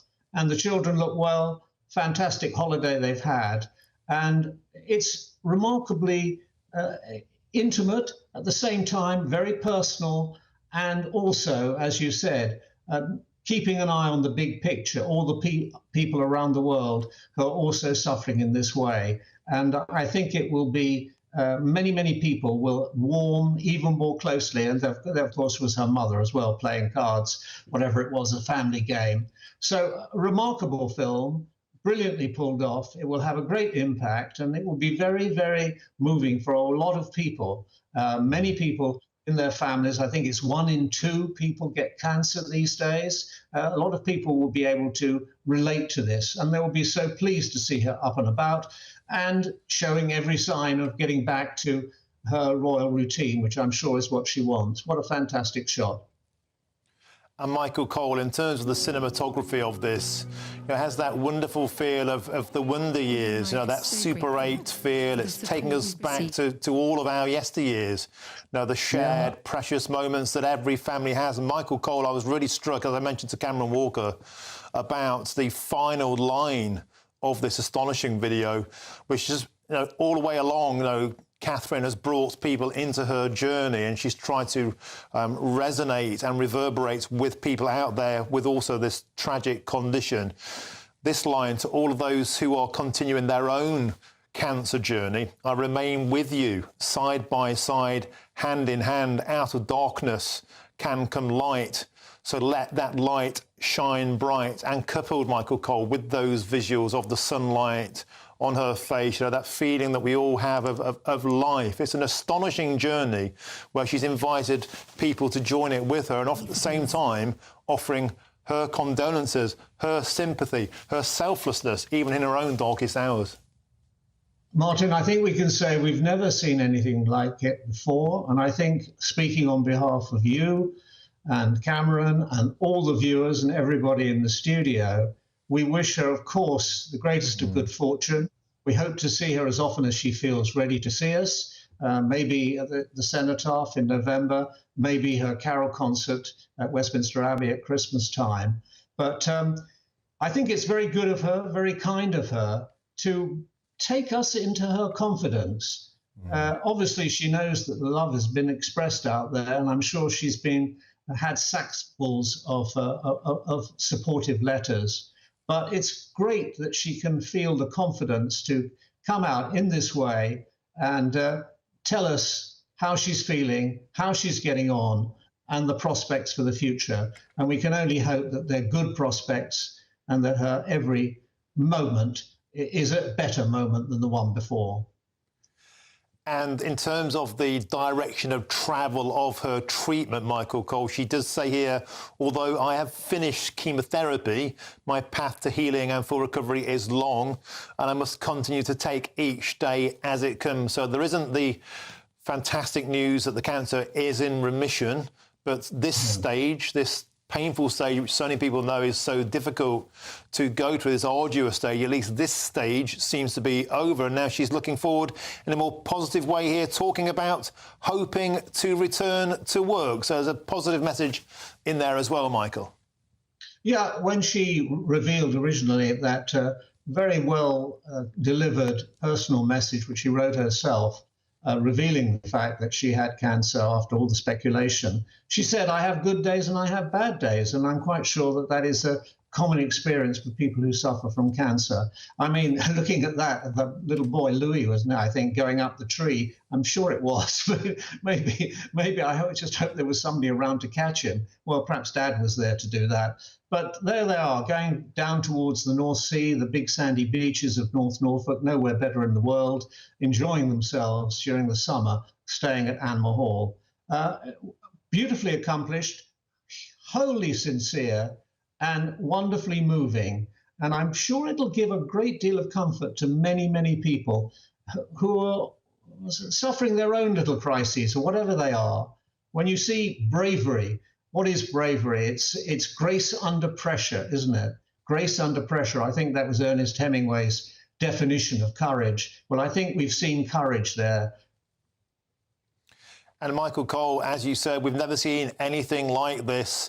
We're already getting hundreds and hundreds and hundreds of well-wishers from our viewers out there. We'll make sure we try and pass on as many of those as we can. It's an incredibly progressive thing for the royal family to have done.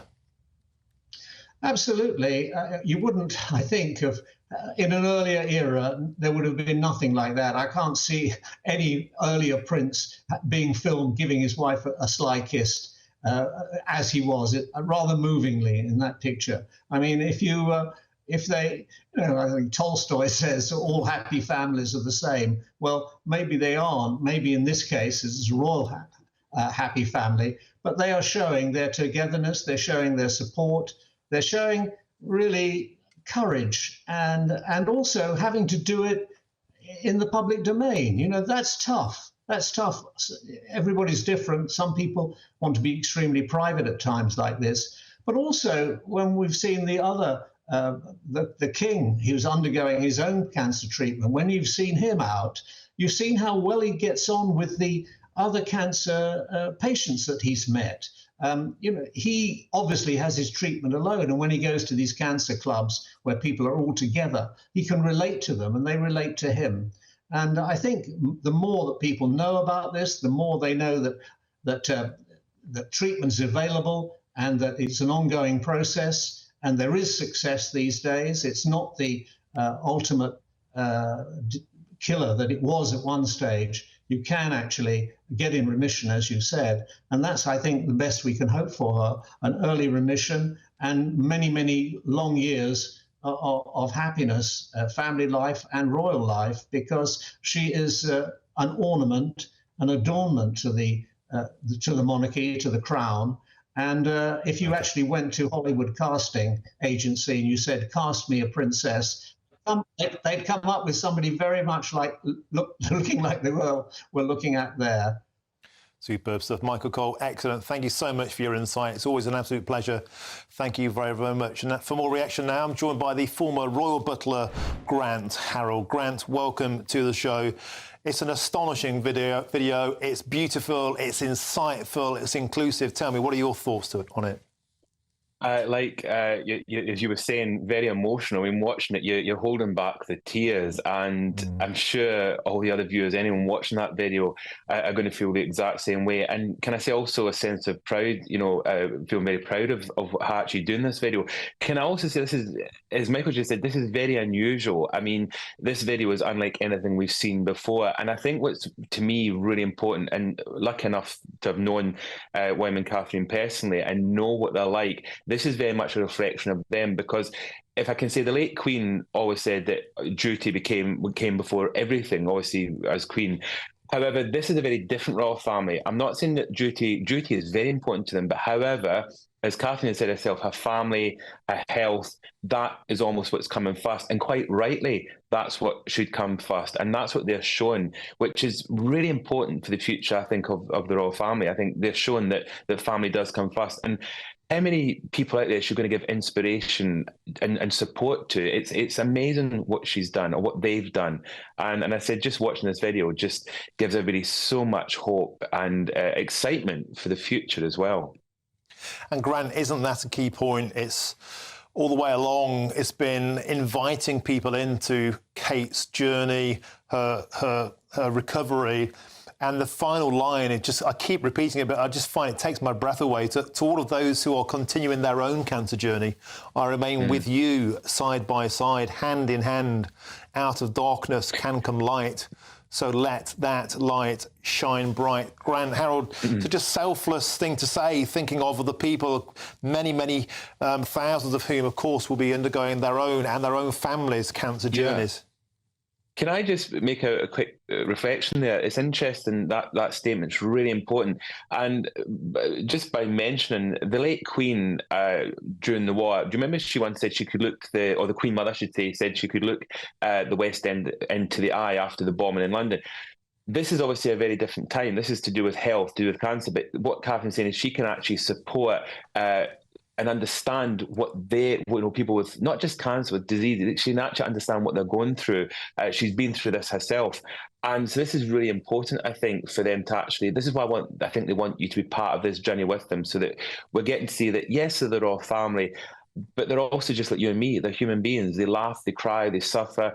And this is really important, that they're actually taking us on this journey with them, which is, again, it's really unusual because the two of them are very, very private. They're very private. And this is giving you an insight into a world which normally you would never get to. I mean, the royal family in the past, as we know, never talked about health. It just wasn't talked about. It was not ignored. It was just very private. And the fact that they're taking us in this journey with them is a huge thing. And I honestly believe that's what she's trying to say, is she wants other people that are suffering with cancer, that are going through it. She's there to support them. She's there to, she can look them in the eye. She can say, I've been there, I've did it, I've done it, I've got through it, I'm getting through it, which is extraordinary for a member of the royal family to be able to kind of, and this just shows you the modern royal family. This is a very modern royal family, and this makes me excited for the future of the family as well. Thank you very much for your thoughts. Fantastic stuff. And that's the former royal butler, Grant Harold. And for those of you just joining us, this is an astonishing video released by the Palace, Kensington Palace, a message from Catherine, the Princess of Wales, on her ongoing cancer journey. An astonishing, beautiful video sharing her journey. We'll have a full update on that. An incredibly emotional moment for the royal family to bring us into their lives. I'm Martin Daubney on GB News. That warm feeling inside from Boxed Boilers, sponsors of weather on GB News. Hi there and welcome back to the latest update from the Met Office for GB News. Drier for many of us today compared with yesterday. Some sunshine out there, but a fair amount of cloud as well. And it is going to turn wetter in the northwest later. Now, Western Scotland has seen plenty of fine weather during the last few days. That's now coming to an end as weather systems approach from the Atlantic. Persistent rain setting in for the rest of the day. That crossing Scotland, Northern Ireland as well, heading into northern England and parts of Wales. We keep the clear skies across central and increasingly southeastern parts overnight. But despite the clear skies, temperatures will stay up in the double figures in most spots because of the freshening breeze. And it will be a breezy start to the day for northern parts of the UK. A particularly strong wind affecting northern Scotland, along with spells of rain. That rain could cause issues for Shetland and Orkney. 40 and in some places 80 millimetres of rain falling through the day, accompanied by 50-mile-per-hour wind gusts affecting the far north of Scotland. Showers following the main band of rain across western Scotland and Northern Ireland. This rain sinking south into northern England. Ahead of it, an area of cloud and some showers affecting West Wales as well as parts of southwest England, but some brighter spells in between. Now, through Tuesday morning, we've got cloud and rain sinking south through central parts. 1 or 2 showers to the south of this, but also some brighter weather. Clear skies further north, interspersed with heavy showers, and that strong wind continuing in the northeast of Scotland, making it feel particularly cold. And temperatures will be lowering over the next few days as this area of cloud and rain sinks south. A damp end to the day for southern parts of England and South Wales. Behind that, we've got clear spells and blustery showers and the winds coming from the Arctic, so that's going to make it feel cold. Temperatures just reaching 12 to 15 Celsius. Looks like things are heating up. Boxed Boilers, sponsors of weather on GB News.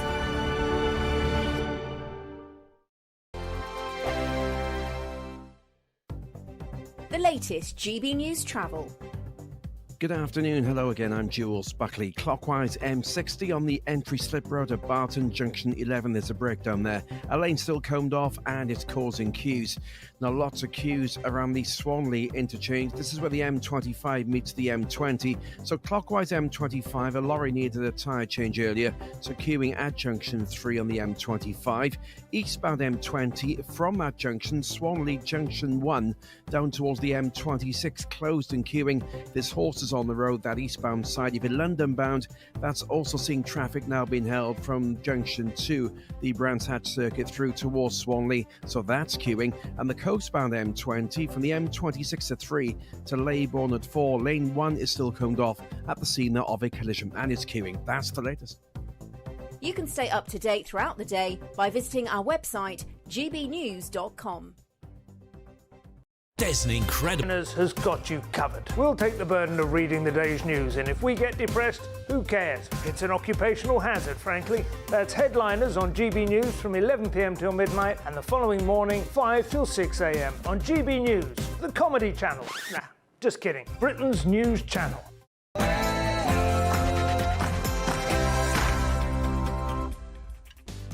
A very good afternoon to you. It's 5 p.m. and welcome to the Martin Daubney Show on GB News. We're broadcasting live from the heart of Westminster and all across the UK. On today's show, the Princess of Wales said she has finished chemotherapy and is looking forward to being back at work and undertaking a few more public engagements in the coming months. But she added her focus is on doing what she can to stay cancer-free. We'll have all the latest reaction to this incredibly moving video throughout the show.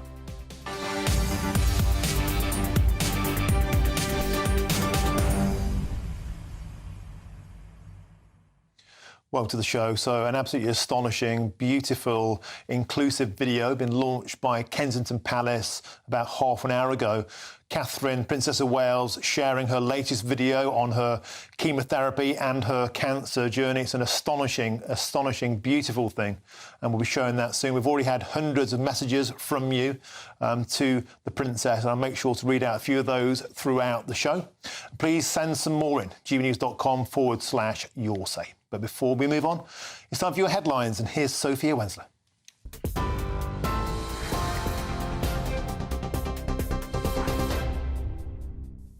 Martin, thank you. Good afternoon. I'm Sophia Wensler with your headlines just after 5 o'clock. Now, as you've been hearing, the Princess of Wales has finished her chemotherapy treatment and said her focus is to stay cancer-free. She made the announcement in a heartfelt family video showing her spending private time with Prince William and her children. Princess Catherine revealed in March that she was undergoing cancer treatment and has been out of public view since then. She is set to carry out a few engagements this year, which could include remembrance events in November and her annual Christmas Carol concert. Meanwhile, gun salutes are marking the anniversary of the King's accession today. A 62-gun salute is being fired by the Honourable Artillery Company at the Tower of London and marks a 2-year anniversary of King Charles taking to the throne. Earlier, the 41-gun salute took place at Hyde Park in London. That gun salute fired by the King's Troop Royal Horse Artillery. It also marks the passing of the late Queen Elizabeth II. In other news, Stephen Ling, who raped and stabbed Joanne Tulip 60 times in a sadistic murder in Northumberland 27 years ago, should be freed from prison. That's according to the parole board. Stephen Ling was jailed for life in December 1998 after admitting his horrific attack on Joanne, who was 29 years old. Ling was sentenced to life with a minimum term of 20 years, which was reduced to 18 years by the High Court. Transport Secretary Louise Hay said her thoughts are with Joanne's family. I know the Justice Secretary is considering whether that decision can be appealed and whether it can be reconsidered, whether she can request for the parole board to reconsider it, but it is an independent parole board. We were really clear with the early release scheme, which again was required because of the dire state of our prisons. During the riots, we were having to monitor day by day the number of spaces that were available in the prisons. And so horrible decisions have to be taken around early release. But we were also clear that no one who committed a serious violent crime that had been sentenced to more than 4 years and many offences that were linked to domestic abuse should not be eligible for that early release scheme. Now, leaders of two of the biggest unions have put further pressure on the government over its plans to cut winter fuel payments for millions of pensioners. Unite and the PCS union have both criticised the plan, while Paul Nowak, head of the Trades Union Congress, says the government should rethink the plan and consider other lines of support for pensioners. MPs will vote tomorrow on plans to scrap the payment. Speaking at the TUC conference in Brighton, Paul Nowak said he'll work with the government to rebuild public services. Play our part in recasting Britain's industrial future. And above all, we'll work with the government to face down those on the right who wish to sow division and discord in our communities. And our message to the tin pot politicians, the street thugs, and any ragtag group that tries to promote their message of hate is clear. Not in our workplaces, not in our communities, not on our watch. Now, Hollywood actor Idris Elba has joined the Prime Minister in Downing Street to launch a new effort to tackle knife crime.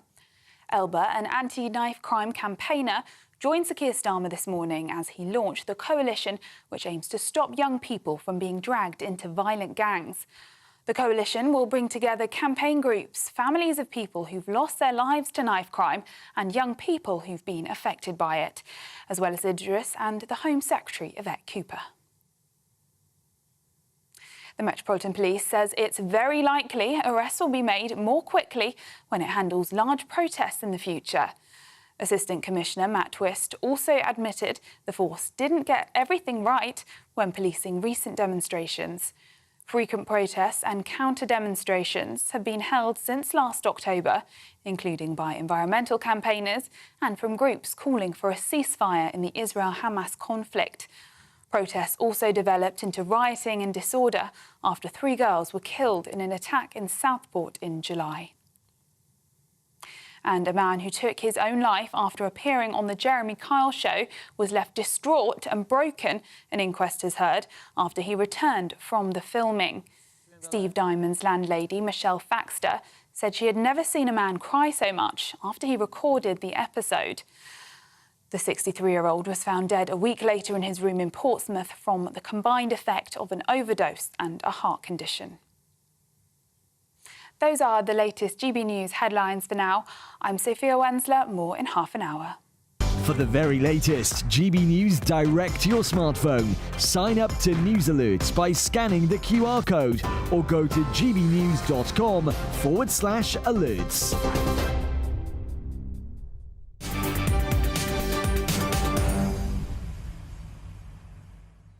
Thank you, Sophia. Well, as you've been hearing, Kensington Palace has released a video in relation to the Princess of Wales's cancer treatment. Let's take a listen to her wonderful words. As the summer comes to an end, I cannot tell you what a relief it is to have finally completed my chemotherapy treatment. The last 9 months have been incredibly tough for us as a family. Life as you know it can change in an instant, and we've had to find a way to navigate the stormy waters and road unknown. The cancer journey is complex, scary, and unpredictable for everyone, especially those closest to you. With humility, it also brings you face to face with your own vulnerabilities in a way you've never considered before. And with that, a new perspective on everything. Is this filming? Hello? Hello? This time has above all reminded William and me to reflect and be grateful for the simple yet important things in life, which so many of us often take for granted, of simply loving and being loved.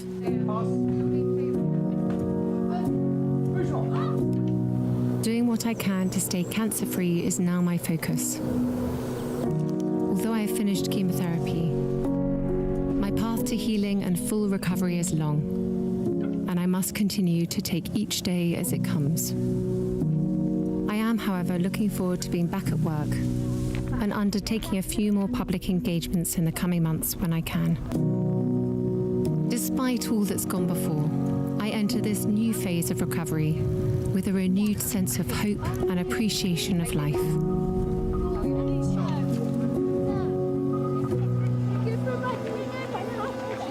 William and I are so grateful for the support we've received and have drawn great strength from all those who are helping us at this time. Everyone's kindness, empathy and compassion has been truly humbling.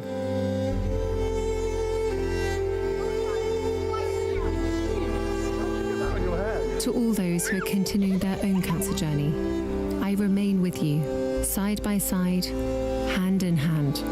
Let's go live now to Kensington Palace and speak to GB News' royal correspondent, Cameron Walker. Cameron, it's the most incredible thing. It invites us into her journey, into her recent struggles. It has those vignettes that all of us can relate to, of the sun on your face, of your hand on the ferns. It's just a wonderful, wonderful thing. It certainly is, Martin, and I don't think there has ever been an instance of a member of the royal family sharing quite such a deeply personal and intimate insight into their worlds. And I think that's exactly what we've got from the princess and her video here this afternoon. Of course, it's been an incredibly testing 9 months for the princess. First, she had the major abdominal surgery at a central London hospital. Then she was diagnosed with cancer and then undertook a preventative course of preventative chemotherapy. And I think what that video also showed was the deep love and support that her immediate family have given her over that period as well. Prince William, her husband, her 3 children, Prince George, Princess Charlotte and Prince Louis, and a small insight into her dog Orla as well there. And also the sanctuary that Her Royal Highness takes from that beautiful Norfolk countryside and the nature that she has surrounded herself with during her recovery, her cancer recovery. On the face of it, this is very good news. Her preventative chemotherapy is now over. She is going to start carrying out a small number, a handful of public engagements over the next few months. But I don't think we should take this that she is completely out of the woods yet. There is certainly no suggestion that the princess is in remission. However, the fact that the chemotherapy is over and that we are starting to get indications that she wants to do more over the next few months is certainly a positive step. And in her own words, she said she is focused on staying cancer-free, and I think we can take certainly a lot from that. And she also spoke of her relief in that video there, which you just saw, because it clearly has been such an incredibly testing few months for the princess, and the huge speculation surrounding her health, the deep public scrutiny that was upon her, particularly around the March time, where people were asking where on earth she was. That video shot last month in Norfolk, and she thanks the public. The Prince and Princess of Wales have thanked the public for their support and their understanding for the princess's absence over the last few months. And it was an incredibly artsy video, a very emotional video, shot and edited by the filmmaker Will Waugh. Now, he is the guy who also shot and filmed the Wales's behind-the-scenes video during the coronation back in May 2023. So a very trusted videographer used by the Princess of Wales there. If we just rewind, she started chemotherapy back in late February. So she's been undertaking this chemo for a number of months now, and she's had the summer really to recover. The children are back in school, and now she feels clearly is the right time to talk about it. I understand that she really hopes to be able to attend the Remembrance Sunday service in November alongside the rest of the royal family at the Cenotaph in central London.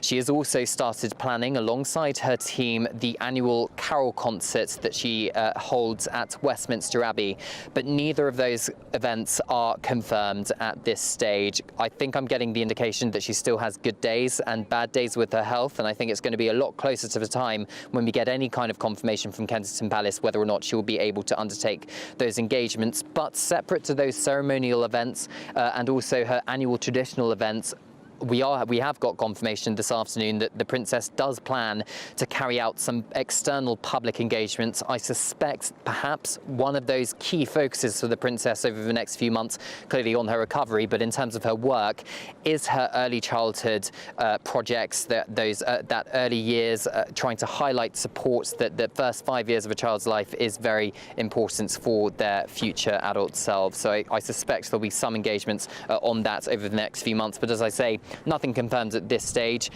but very positive step. Her chemotherapy is now over. We are going to see her more out and about in public, but not a full-scale return to public duties at this stage. But we should be optimistic this afternoon, Martin.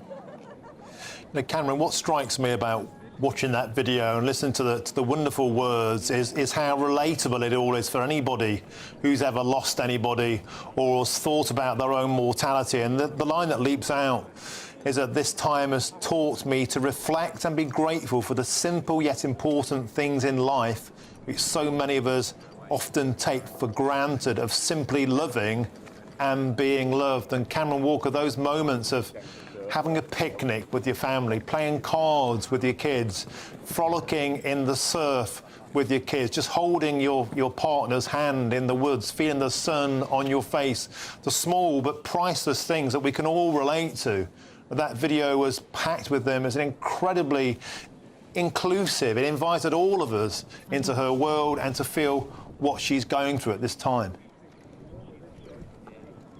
Yeah, it's the little things, isn't it, Martin? It was incredibly relatable, I think, and I think the video really was the princess's way of showing the public that above it all, she is clearly, well, obviously she's the Princess of Wales and she's the future queen, but above it all, she is a mother and a wife to a young family. And I think that's what we have really seen from that video, the fact that what she really values and what she has prioritised over the last few months is her family and spending time with them, particularly outdoors. There was a lot of nature shots in that, wasn't there, Martin? And I understand the princess really has taken sanctuary in nature. But what the princess also acknowledged in that final paragraph or two of her video was that she acknowledged that she is clearly not the only person going through this. There are millions of people around the world who are undergoing cancer treatments, who have been diagnosed with cancer, and some very, very sadly do not make it. And the princess is supporting those people, and she is acknowledging that every person's cancer journey is different. And I can see a situation perhaps in the months and years ahead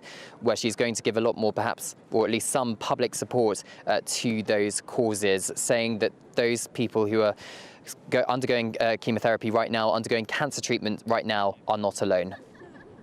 Cameron Walker, I'd just like to read out, we've had hundreds of messages for Catherine come into his ear at GB News, gbnews.com/yoursay. Let's go through a few of those now. As we watch this wonderful video again, Catherine says this: the princess and family, it made me cry. So beautiful. Pat adds this: tears here, such a beautiful film, family and future king and queen, God bless. Kevin adds this: I just watched Princess Kate's video. It is absolutely breathtaking. It's fantastic. Adrian adds this: a lovely family we need to cherish. Diane adds, yes, Martin, I'm crying too. I must confess, viewers, I did shed a tear myself when I first saw this. Catherine is absolutely lovely. What a beautiful video. Wishing her the best of luck for her continued recovery. Cameron Walker, thank you very much for joining us, and let's continue this conversation now because I'm joined by the royal broadcaster, Helena Chard. Helena, welcome to the show.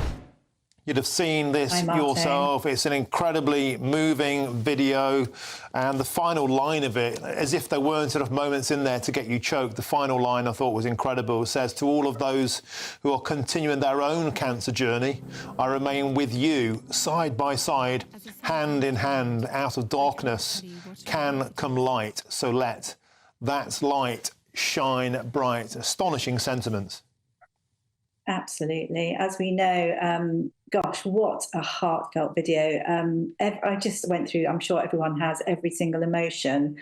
And just seeing them in the great outdoors, which obviously is the greatest healer for the Princess of Wales, such an intimate journey. She is a patron of lots of cancer trusts. I believe she has given a lot of inspiration to so many people.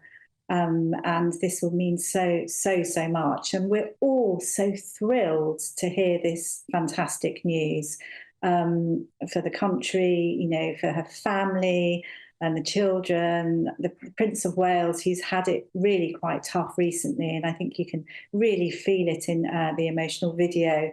How obviously he has been a great support, and the children. And I think what shines out as well, it's the new perspective as well on everything. And the love that comes through is just, it's so powerful. Loving and to be loved is so important. And we do know that obviously she still needs to heal, and her recovery is still, there's still time going forward, but I think people really want the Princess of Wales to take time because we are raring for her to come back in full health. But so lovely. We all had an idea as well, because people have been talking about her timeline, and we're just so hoping that she can make the engagements that she's been talking about, the cenotaph, Remembrance Sunday with the King, and hopefully, obviously, her Christmas Xmas concert that she always puts on, but a few sneaky other appearances, hopefully as well. And we just are rooting for her. The royal family needs her. She's a real star, as we know. And everyone is thrilled. And even listening to your viewers' comments, I mean, goodness me, it's really, really quite emotional. I'm so thankful that she's put this out. Such an intimate, emotional journey. And you're absolutely right to point out there is a positive, forward-looking message here, because while great many tranches of this video do feel like somebody, almost looking their own mortality in the eye, reflecting back on the most cherished moments that we can all relate to, as I keep saying, just being with your kids, being with your partner, the sunlight, the sea, the ferns, enjoying nature, does also look forward to a return to duties. I am, however, it says, looking forward to being back at work and undertaking a few more public engagements in the coming months when I can. So ever stoic, ever looking forward, and looking like she's looking forward to getting back to those royal duties. And that's what everyone wants to see. Absolutely. And we all we're raring for her. We're so looking forward to seeing her. Me personally as well, as a photographer, I've missed her wonderful smile at events. And we're all thrilled that she'll be back soon. And it's so lovely to hear as well how thankful she is to everybody for the kindness and empathy and compassion. I mean, she feels hugely humbled, the whole family does. But obviously we know that she has to focus on staying cancer-free. But I'm so relieved and thankful as well that she is relieved, and we will see her doing, what she loves most, which is returning to royal duties. But, behind the scene, we have seen her, and she has been carrying on with her Royal Foundation Centre for Early Childhood, which is something she's been focusing on, and is obviously throwing herself into now. But we so look forward to seeing her. I think probably it will be November that we next see her. Yeah, it's marvellous stuff. Thank you so much for your insight, Helena Chard. Marvellous stuff. And like I say, hundreds and hundreds of your says are pouring into the channel to offer your support to Princess Catherine. Now, we continue all the latest reaction to the Princess of Wales's announcement very shortly. I'm Martin Daubney on GB News, Business News Channel.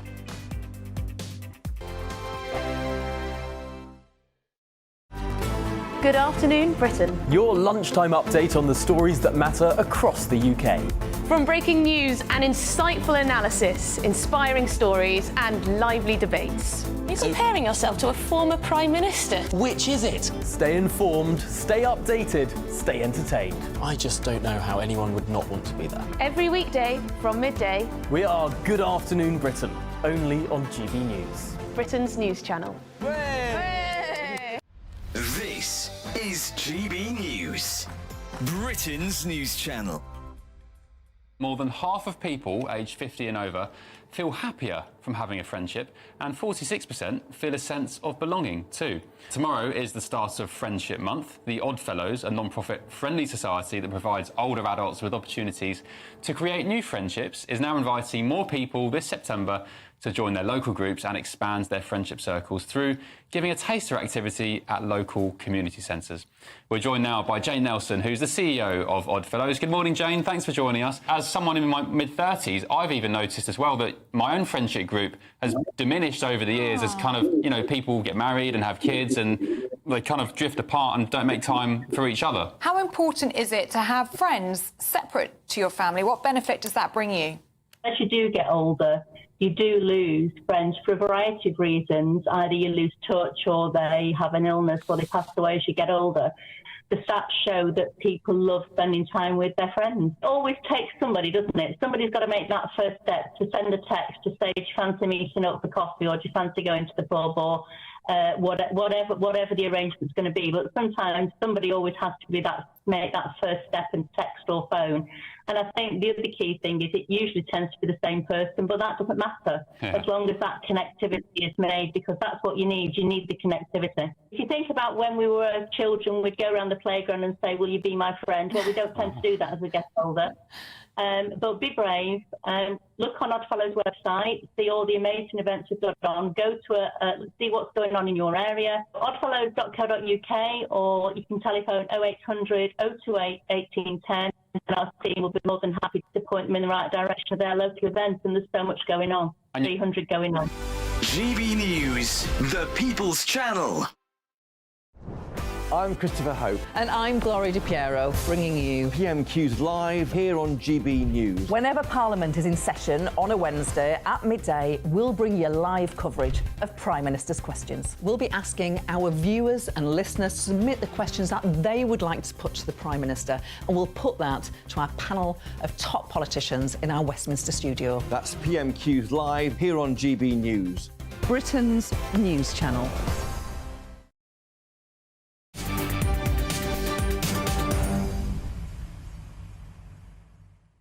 Welcome back. It's 5:25. I'm Martin Daubney on GB News. Now, in the last hour, Kensington Palace announced that the Princess of Wales has completed her chemotherapy treatment. In a moving video, Princess Catherine said that whilst it was a relief to have completed her treatment, she described the last 9 months as incredibly tough for both her and for her family.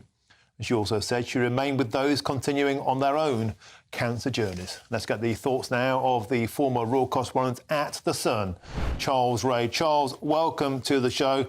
It's an astonishing video. It's beautiful. It lets us into her life, into her journey. Charles, you've been following the royal family now for many, many years. Have you ever seen anything quite like this?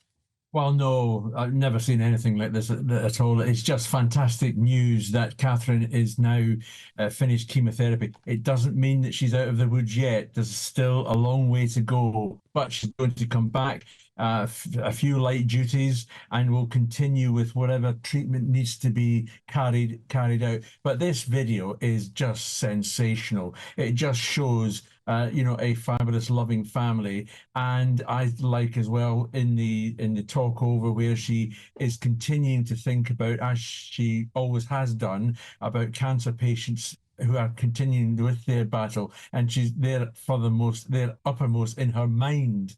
And so I suspect that the time will tell that she's going to be doing a lot more to do with cancer scenarios in the very near future. And Charles, you've taken some amazing photographs over the years. In terms of the iconography of this, the cinematography, the intimacy, these are intimate places to the family.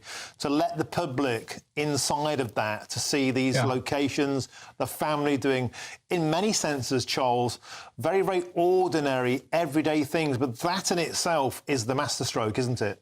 It is a masterstroke, and let's not forget that it wasn't that long ago that she was being criticised very wrongly, in my view, for certain pictures that were taken. And I suspect that what the palace have done with this is to make it quite clear that this is about Catherine, about her family, about the battle. It's not just a battle for Catherine, it's been a battle for William, George, Charlotte and Louis as well. They've stood by her as they inevitably would, to try to help give her as much a normal life as possible so that she can cope with the rigours that have been going on.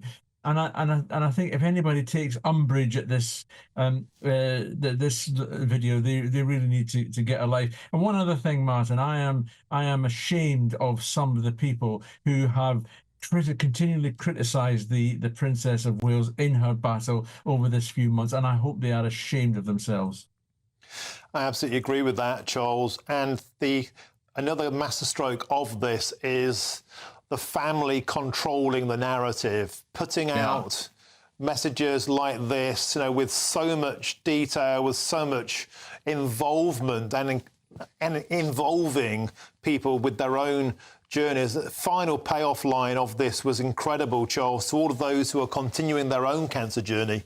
I remain with you side by side, hand in hand. Out of darkness can come light, so that light may shine bright. It's an incredible thing to say to the general public that I'm with you. And I think as well, we have to understand that this is the latest view of the Waleses. They have been taking control of the narrative by themselves. William's not going to let any of those so-called grey men at Buckingham Palace push him, and more importantly, push his wife around. They're going to stand solid. And will fight, to continue to be their own people, and long may it continue. This is our future. This is the future of this country. This is the future of the monarchy, and it really is in great safe hands. That's to be said, Charles Ray. We've had absolutely hundreds of messages sent into us here at GB News. I want to read a couple of those out now, if I could, just quickly. Susie says, how uplifting to see that beautifully shot short video of Catherine, William and the kids. Maureen says, wow, I'm so very, very touched by Catherine's words. I wish healing to the entire family. God bless them. Susie adds, Catherine, so much class, utterly joyous to watch. And Kate adds, so much love coming from that video. The country so needed that. We're all going through dark patches at the moment. And finally, the final word to Adrian. He shows in the video outside of the pomp and ceremony, an ordinary family like everyone's. Long live Catherine. Wonderful stuff. And Charles Ray, thank you so much for your insight.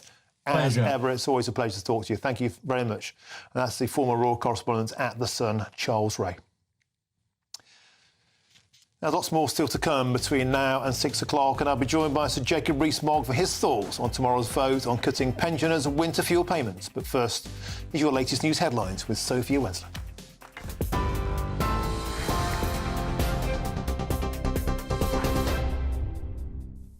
Martin, thank you. Good afternoon from the GB Newsroom.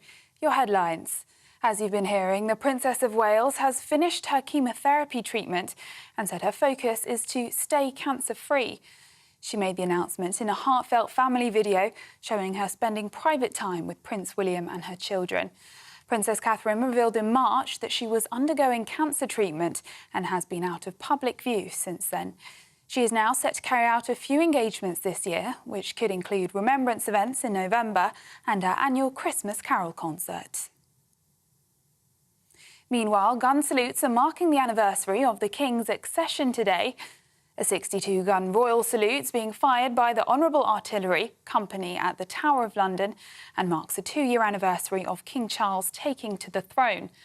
Earlier, the 41-gun salute took place at Hyde Park in London. That salute fired by the King's Troop Royal Horse Artillery. It also marks the passing of the late Queen Elizabeth II. In other news, Hollywood actor Idris Elba has joined the Prime Minister in Downing Street to launch a new effort to tackle knife crime. Elba, an anti-knife crime campaigner, joined Sir Keir Starmer this morning as he launched the coalition which aims to stop young people from being dragged into violent gangs. The coalition will bring together campaign groups, families of people who've lost their lives to knife crime and young people who've been affected by it, as well as Idris Elba and the Home Secretary, Yvette Cooper. And Stephen Ling, who raped and stabbed Joanne Tulip 60 times in a sadistic murder in Northumberland 27 years ago, should be freed from prison. That's according to the parole board. Stephen Ling was jailed for life in December 1998 after admitting his horrific attack on Joanne, who was 29 years old. Ling was sentenced to life with a minimum term of 20 years, which was reduced to 18 by the High Court. Those are the latest GB News headlines for now. I'm Sophia Wensler. More in half an hour. For the very latest GB News direct to your smartphone, sign up to News Alerts by scanning the QR code or go to gbnews.com/alerts. Cheers Britannia Wine Club proudly sponsors the GB News Financial Report. And here's a quick snapshot of today's markets. The pound will buy you $1.3085 and €1.1848. The price of gold is £1,911 and 78 pence per ounce. And the FTSE 100s closed the day at 8,270 points. Cheers Britannia Wine Club proudly sponsors the GB News Financial Report.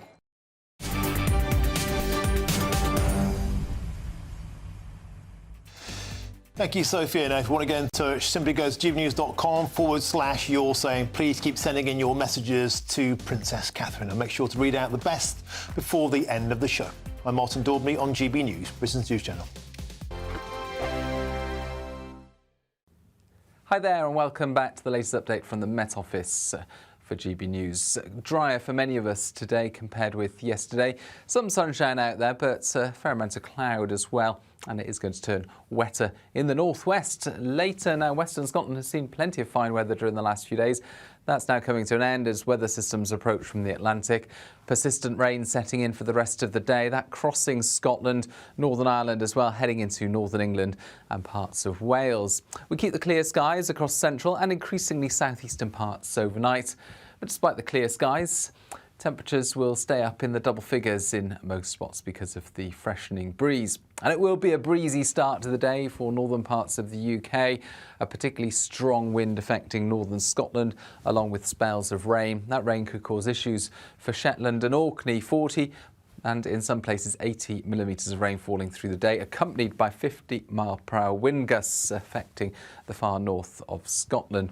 Showers following the main band of rain across western Scotland and Northern Ireland. This rain sinking south into northern England. Ahead of it, an area of cloud and some showers affecting West Wales as well as parts of southwest England, but some brighter spells in between.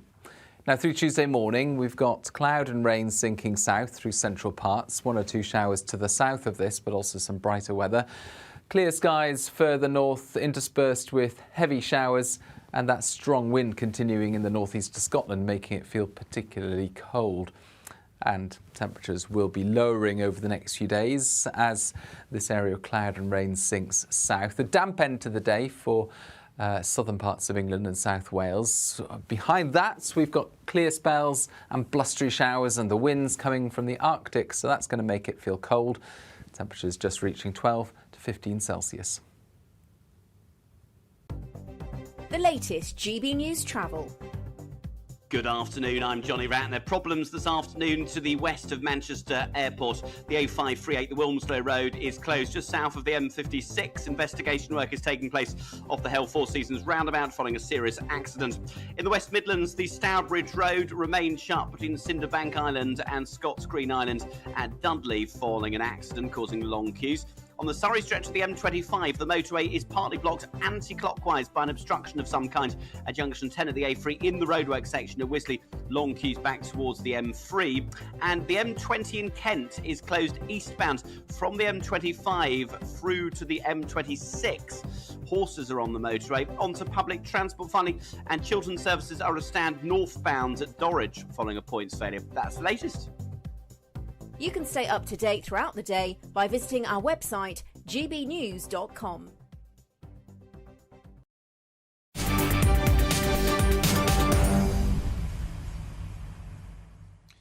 Welcome back. It's 5:37. I'm Martin Daubney on GB News. Now, could this be Labour's darkest week? And are we headed for another winter of discontent?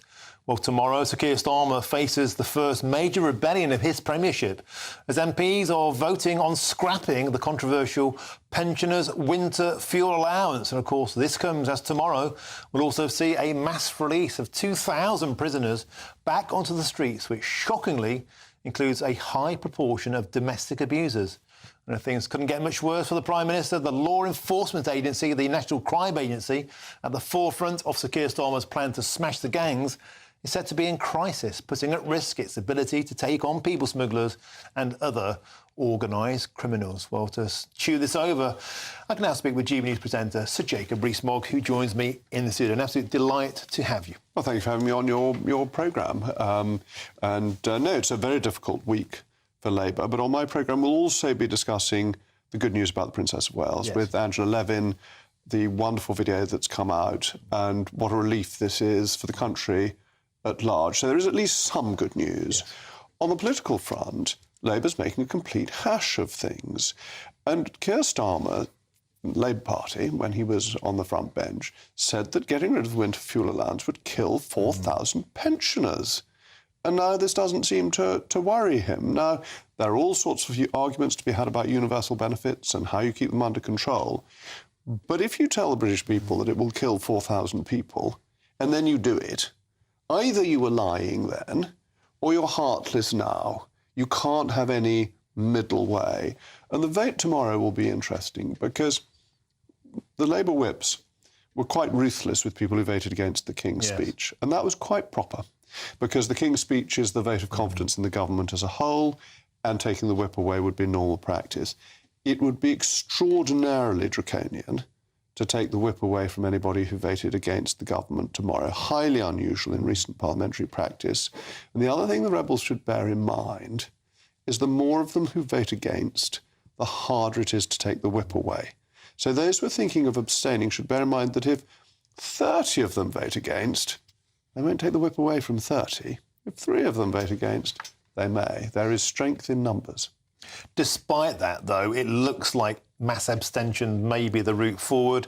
We've seen Rosie Duffield admit she's going to abstain because she's very fearful of losing the whip and she wants to maintain that voices like her remain. It could be a way of getting rid of people that Keir Starmer doesn't want to upset the apple cart. And Keir Starmer famously bullied Rosie Duffield over the trans issue and now has adopted her view. It's another of his flip-flops, of his really most dishonourable flip-flops, because the treatment of Rosie Duffield by the Labour Party when Keir Starmer was leader was absolutely appalling. And now Keir Starmer says, oh, yes, I agreed with her all along. It's deeply hypocritical. But, yes, it's important that people like that are in the Labour Party and stand up to the bullies. Can we also look at the mass release dates? That's also tomorrow on the same day as this historic vote. 2,000 lags being let out, and even supported media today, like The Guardian, are saying domestic abuse survivors might not sleep well tonight. I think that's a very important point. Now, as a Conservative, I must recognise that had we still been in office, we would have been releasing some prisoners early. But the prisons are full, and we need to make sure there are spaces for people who are sentenced in the next weeks and months. But it's who you let out. And that is under control of the government, and the government needs to be extraordinarily careful to make sure that they're letting out early people who committed some accountancy malpractice, you know, things that aren't a danger to the community, where they'll never be in a position to do it again, not domestic abusers who may turn up on their former spouse's doorstep tomorrow. And so, Jacob, another massive story today. There's an astonishing report out looking at BBC bias, reporting on the Israel war. And you've got the guests they all wanted. You've got the reports. I'm really lucky that I'll have Trevor Asserson on. He's found out that there are 1,553 breaches of the BBC's own guidelines. So they use terms such as war crimes, genocide and breaching international law, 14 times more about the democratically elected Israeli government than about Hamas. And I think this has been very bad for British society. And it's why the government ended up doing what it did last week about banning some exports to Israel, because the BBC has painted the Israeli government as the bad guys, not Hamas. And yet, do you think anything will come of this? Ofcom, of course, seems to let the BBC mark its own homework. We might get a slap on the wrist for a minor indiscretion, but there's a huge volume there of misdemeanours this report alleges. Will anything happen? Ofcom only cares about us because it's under huge political pressure from the left to have a look at a channel that believes in free speech. A channel that follows all the shibboleths of left-wingery is bill of the day, is catch of the day for the Ofcom regulators. They love that. There's no difficulty for them with the government by backing an organisation that just sticks to left-wing shibboleths, whereas we maintain free speech, and that gives Ofcom a fit of the vapours. And there was a debate about this on the BBC today, BBC Radio 4, and all of the panellists, all of them, didn't see any problem. They're going, oh, no, I think the report may have its own bias. So even when a report comes out, using the BBC's own data, by the way, this was using AI from BBC's own reports. Well, of course the BBC has a panel on that agrees with the BBC. I mean, I've been on BBC panels where I'm the only one who ever dares disagree with the BBC orthodoxy, and you have 3 other people who spout the BBC orthodoxy. That happened all the time, as you probably found, on Brexit, where you would be the one Brexiteer, even though 50% of the country voted to leave. It's quite shameless. It's what you expect of the BBC. It's a sense of entitlement. I was a token Brexiteer. Luckily, we're not that today. That's State of the Nation with Jacob Rees-Mogg, 8 till 9 o'clock tonight. So people should watch you all afternoon, and then again between 7 and 8, and then stick with me. That's right. Bliss. I'm on 7 till 8, and then hand it over to you, 8 till 9. That's an astonishing guess you got. Well done, super stuff. Tune in later on. Thank you very much, Jacob Rees-Mogg. Now, coming up on the show, I'll be joined by a plucky pensioner who started his own grassroots movement to name and shame all MPs who intend to vote to keep OAPs poorer and colder this winter in tomorrow's vote in the Commons. I'll be joined by him next. It's called The Pensioners' Vote. I'm Martin Daubney on GB News, Business News Channel.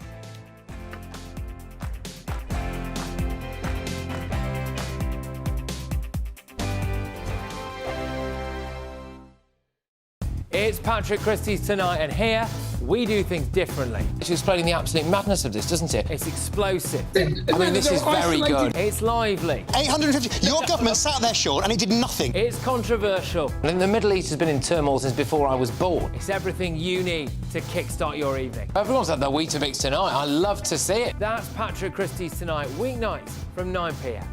Only on GB News, the People's Channel, Britain's news channel. Sunday with Michael Portillo from 11, only on GB News.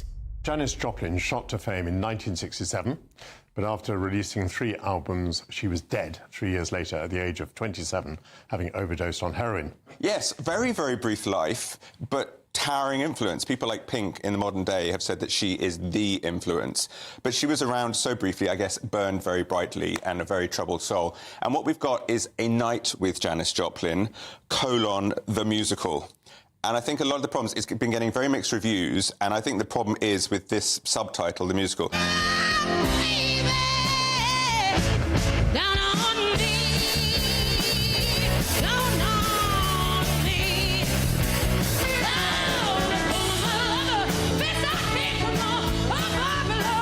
That does it no justice at all. Really? It's staggering, stunning in an audience. So what we have is A Night with. It's as if she's in concert. She's sitting on the stage, she's swinging from a bottle, and she's singing and giving us little memories, thoughts on life. I think I see where you're going, because some critics have said it's a fantastic individual performance that sits in an empty vessel of a show. Yeah. And you're saying that that's because the expectations of what the show is have been wrong. Yes, I agree. And I do think that it's obviously a very loving show. There's very little reference to drugs. There's a bit of a throwaway comment. So we don't really look at the demons. What we do is we explore womanhood very powerfully, but also the blues. How long do we have to see this? This one it's on until September the 28th. It's on at the Peacock, which is just down by Aldwych in London. Quite a small auditorium, actually. No, it's a big auditorium. So the Peacock is it's a bit of a barn of a room. And again, I would say this show might be better in a slightly smaller venue, but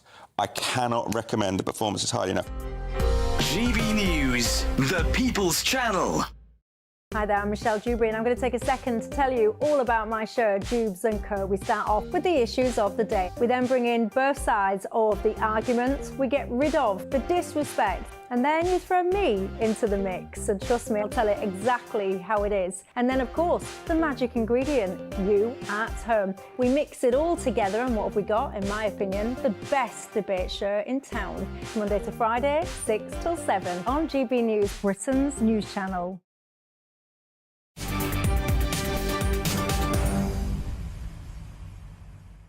Welcome back. It's 5:48. We're on the final furlong on GB News with me, Martin Daubney. Now, back to Sir Keir Starmer's darkest week, and of course, beginning with the looming rebellion over his winter fuel payment cuts.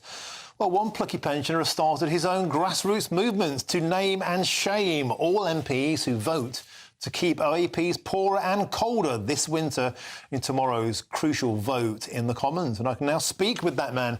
He's the founder of the Pensioner Vote, David Pinless. David, welcome to the show. A delight to have your company. I'm so chuffed about what you're doing here. This is proper grassroots movement. You're an ordinary pensioner who felt compelled to do something about what you feel is a grave injustice. Tell us about the Pensioner Vote and what you've got in store.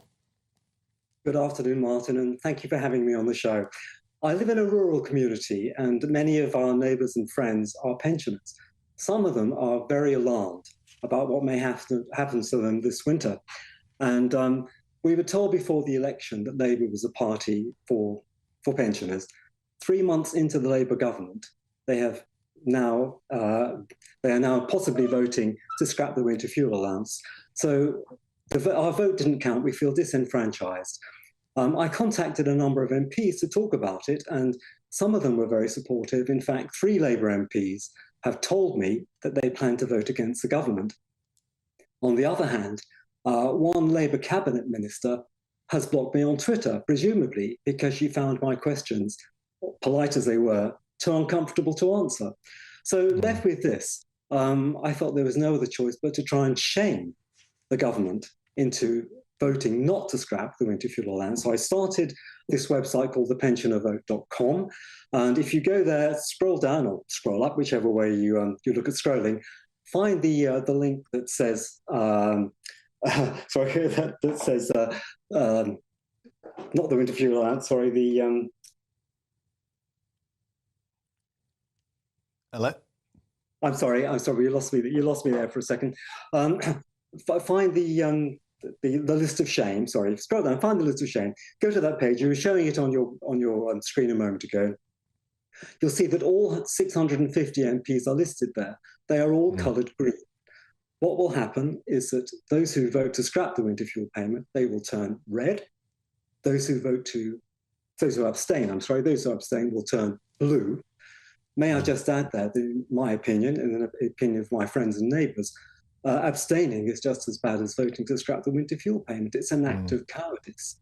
So there will be a permanent record there for people to see which MPs voted to scrap the winter fuel payment. You can sort this list by MP's name, by party, by constituency, and also the list of shame itself, which will be a list of those MPs who are all red, okay?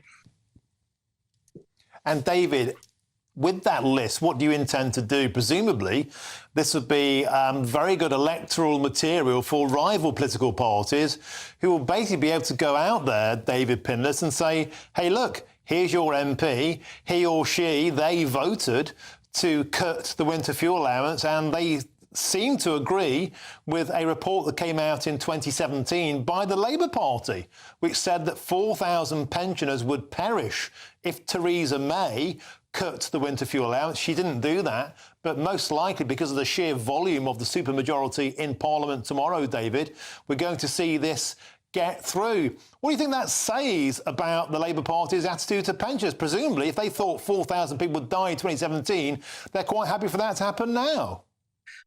Martin, you couldn't make this up, could you? The Labour plans to spend 11.6 billion on overseas climate aid, 10 billion on public sector pay rises, 8 billion on GB energy. I have a solution to this problem. Instead of spending 11.6 billion on overseas climate aid, they could spend 10 billion instead, saving 1.6 billion, which would pay for the winter fuel allowance for all our pensions. Now, I remember a similar story to the one you just quoted. Prior to the election, a couple of years ago, when Boris Johnson was Prime Minister, he was challenged about a pensioner whose name was Elsie. Do you remember this? She was an 84-year-old, and the story was that she rode around on a bus all day to keep warm. Keir Starmer, who was then leader of the opposition, quite rightly launched into a tirade about all of this. But now that he's in power, he's hoping that we can stop the winter fuel allowance. It's despicable. Okay, superb stuff. And people can get involved, can't they, David Pinless, by going to thepensionervote.com and they sign up. And I believe you told me this morning you got 5,000 members from scratch in a few weeks. How many you got so far now, quickly? Well, the last time I looked, which was this morning when I spoke to you, Martin, it was just short of 5,000. That's happened within a couple of weeks. So we're growing very quickly. And, we have to ask ourselves, these pensioners, who are they voting for? Are they voting to support their party, or are they voting to support the people who elected them into their positions? Super stuff. David Pinless, that's the founder of The Pensioner Vote. Get along and get involved in the movement, thepensionervote.com. Thanks for joining me on the show. Absolute pleasure. Delight to have you. Now, thanks for all your messages today. Of course, on the incredible video that was released by Princess of Wales, a few of you said these things. Jackie says this: how beautiful was that video? Just full of love. It made me cry. Leslie said that video was so beautiful about family and life, while also thinking about other cancer victims. I cried my heart not out for a superb surf. Now, if you haven't had enough of me, you can get me again 7 till 8 p.m. I'll be back, and of course then handing over to Sir Jacob Rees-Mogg with that astonishing report. He's got the author of BBC Bias into Israel. But up next, it's Jubes & Co tonight, presented by Emily Carver. Thank you.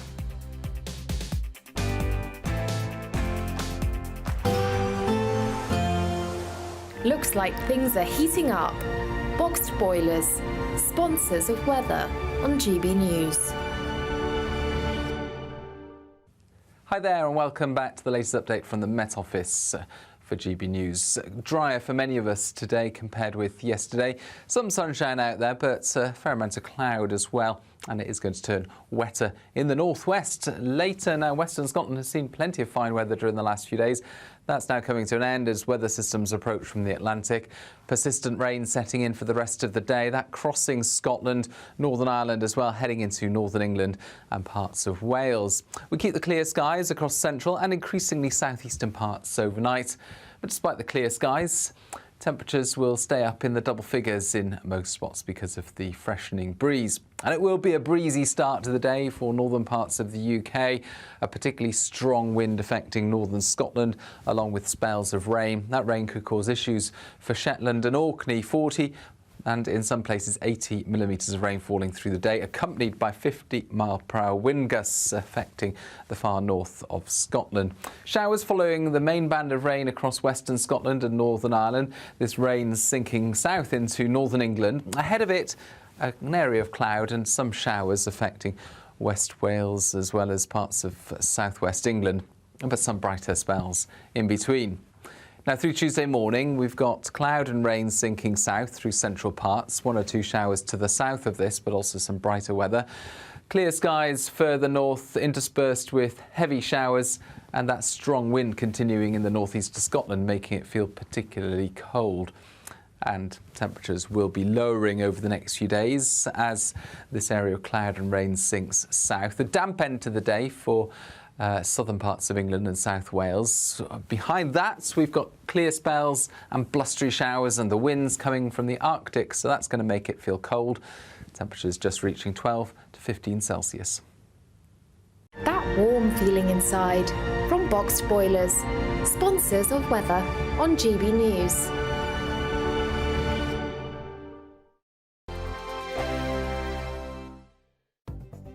The latest GB News travel. Good evening, I'm Johnny Ratner. Problems in Greater Manchester in 2 places. First of all, to the northeast of Rochdale, the A58 remains closed along the Halifax Road through Littleborough following an accident involving a lorry that took place near the train station. And just south of the M56, west of Manchester Airport, the A538, the Wilmslow Road, that's closed for accident investigation work, as is the Stourbridge Road in Dudley in the West Midlands following a serious collision this morning. On the Surrey stretch of the M25, there are anti